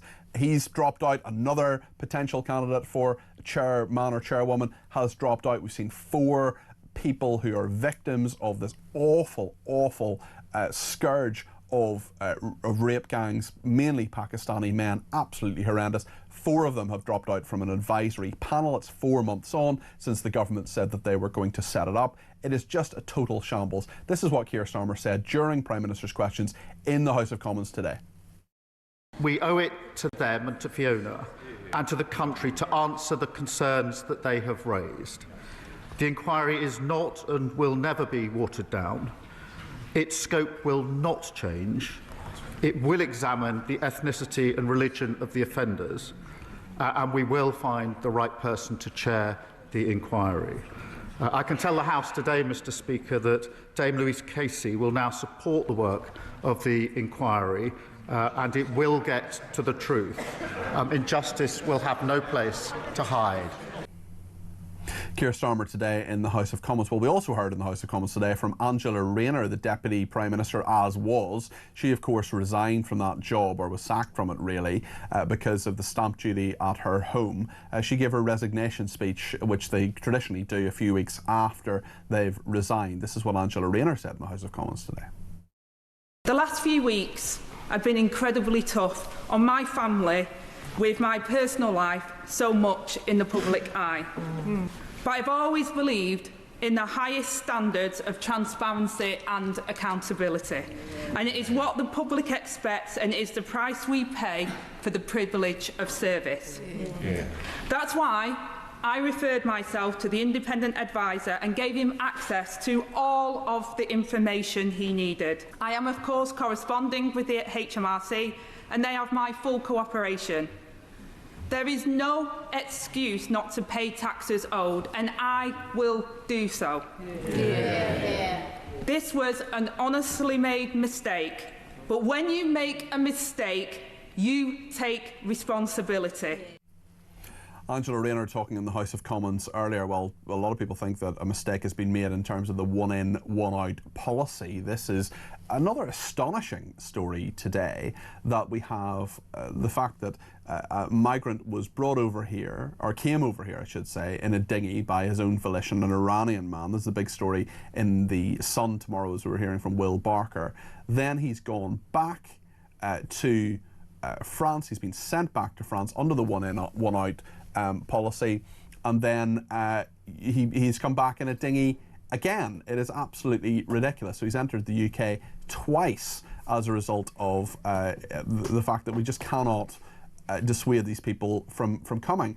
Mary in Cyprus has been in touch about this. Give me a ring on 0344 499 1000. Mary, what would you like to say on this? Well, hello, Peter. Well, what I was thinking was, if he's been taken back to France and then managed to get back in a dinghy to get back to Britain, he must be quite a wealthy. It's a very good point. Migrant. Yeah, because those crossings cost thousands of pounds. So I mean, he said northern France wasn't safe for him. What do you think this says about the policy itself, Mary? Well, I mean, but it's absolutely ridiculous, isn't it? But I would like to say also that because he's obviously not how can we say too poor, because if he's had to pay again to get in a dinghy, should he have any of the comforts back in Britain? Well, he could just... I think all of that is a very, very good set of points there, Mary. Thank you. That's Mary in Cyprus there. Let's speak to Jules in Bedford about Prince Andrew. We were talking to Kinsey Schofield a little bit earlier on. Samara Gill, who's here between 7 and 10, I would imagine would have an opinion on Prince Andrew. She's been known to have an opinion once or twice previously. Jules in Bedford, what's your opinion? So I like the idea of him going into exile. I think that's a really excellent idea. And I'm pleased to tell you, Peter, that I've got the answer as to where he should go for his exile. The place to go to keep your head down if you're an ex-royal. Yep. No trouble, no media exposure, nothing. There's got to be Montecito in California. I think that's a really good idea, because we know there are two people, I can't even remember their names, Jules, who have... you know, they're in such obscurity in Montecito. You know, they would never court any form of press or publicity whatsoever, because they just want a private life. Can you remember? I can't even remember the names. No, they've disappeared from view. That's what Andrew needs to do. Go to Montecito, fade into the background. Perfect. What have the people of California done to deserve, three of them, to deserve Meghan, Harry and Andrew? What, other than electing Gavin Newsom? Very good point. The one saving grace of Gavin Newsom is that he has great hair. Fair enough. Okay, Jules, thank you very much. That is Jules in Bedford. Samara Gill, as I say, I mean, you've been known once in a while to have an opinion on royals, haven't you? Yeah, we won't be covering them tonight. Really? I mean, yeah, we might here and there. I mean, if you want to call up and talk about it, I'm very happy to talk about it. But yeah, I mean, well, Prince Andrew. Kinsey, it was weird. I had Kinsey on. I mean, do you know, I've never interviewed her before. I've met Kinsey, spoken to her on numerous occasions, of course, but not on air. I was doing a double take out there. I was like, what's going on? All the tables have turned. I mean, I'm not behind the glass anymore. I mean, it's just everything. Kinsey Schofield did once say that she could listen to me reading out the telephone directory. Yeah, so she does. That's she all, loves that's an accent. Yes, I know that. She's only human. What can I say? Yeah, I'm with her on that one. we're pro accents on this. Although people in the south of England also have accents. I mean, they always say, "Oh, I don't have an accent." You absolutely do have an accent. Yeah, and I love a south of England accent. So if you are listening, do call up tonight. You can listen to it. Yeah, south of England accent. Or anywhere in England, or across the UK, or beyond, with Mary in Cyprus there a minute ago. What's coming up in your programme, Samara? We've got a lot going on, Peter, a lot tonight. I mean, obviously the one in, one out failure, that is really big. We're going to be doing that with Isabel Oakeshott. We're also going to be talking about the NHS cross-dresser who was, he was basically a migrant and he was posing as a female worker and he was getting asylum perks. What a scandal there. Obviously the grooming gang scandal that is unfolding. It's all falling apart as well. I mean, Jim Gamble, I know he's on with Julia Hartley-Brewer. Tomorrow he'll be giving his view of all of this. But when you have two chairmen or chairwomen pulling out of the process, having been shortlisted, when you have 4 victims, I know Kevin spoke to one last night, 4 victims withdrawing kind of their support for all of this. Yeah. It's dragging on as well, isn't it, Samara? Yes, and it's got Labour written all over it, because I think, I mean, from what we can hear from a lot of the victims, they were not happy with how it was being conducted at all. And I'm actually going to talk to one of the people who was on the advisory panel and dropped out. She was a grooming gang victim. She's going to come on anonymously, so that will be a very interesting chat. That's a woman who goes by the name Elizabeth. So we'll talk to her about her thoughts on Jess Phillips. I don't think she's got very nice things to say. But we've also got a woman who was fined for £150 for pouring coffee down the drain. That's a great story. So you've got her, have you? You've got her on the show. We haven't got her on the show. Well, you got the story. Leslie's going to slam her for us, I think. So. I just find this incredible. This is Richmond in southwest London. Correct. Where you're pouring coffee grounds down the drain. I mean, yes. I've probably done a similar thing. I mean, I've poured a bit of tea or whatever. I mean, 150 quid. It does seem absolutely outrageous. It's nanny statism, and I think we're slipping further and further into it with all the digital IDs, with all the different precautions that we're going to have to take. I mean, it's turning into Australia, to be honest. But we're going to actually cross over to America. We're going to talk to Seb Gorka about Minneapolis. Minneapolis, which is a bit random, I know. Well, but, what's happening there? Tell us well, about there's a city that's actually conducting a call to prayer 5 times a day, which is just an interesting development for an American city. Is this sort of the road that maybe Britain will go down, and how do people feel about that? And Seb's doing a lot of good work over in the States tackling Islamic extremism, so it'll be interesting to hear from him what he's doing over there with Trump. Minneapolis. That's in Minneapolis. I mean, I don't know much about Minnesota, but it doesn't strike me as a particularly Islamic place, but clearly it is if there are a lot of people who want this to happen. What are his concerns about this? I mean, you'll get into all of that on your programme, certainly, but... Well, you've travelled America a lot. I know that Seb, I mean, he's done a whole book on sort of the rise of Islamism in the West. I mean, there's a lot to go off, and I think a lot of people are feeling it, but, you know, there's no issue with Islam. It's just the extreme levels of it, and sometimes when, you know, you don't really want to be hearing a call to prayer if you're in an American city. So we're kind of going to be getting into that, but no, Seb's a real specialist, and as I said, he's been working with the Trump administration, and he's kind of at the forefront of all that, also working with Douglas Murray on it, so they're really putting their minds together to try and see what they can do. On the most important issue of the day, we've sent these bobbleheads. Oh, wow. One is Jeremy and one is me. So Crystal, who is one of Jeremy's biggest fans, who lives in Maine in America, sent these bobbleheads. Now, Jeremy has got his sunglasses, he's got his bottle of wine, and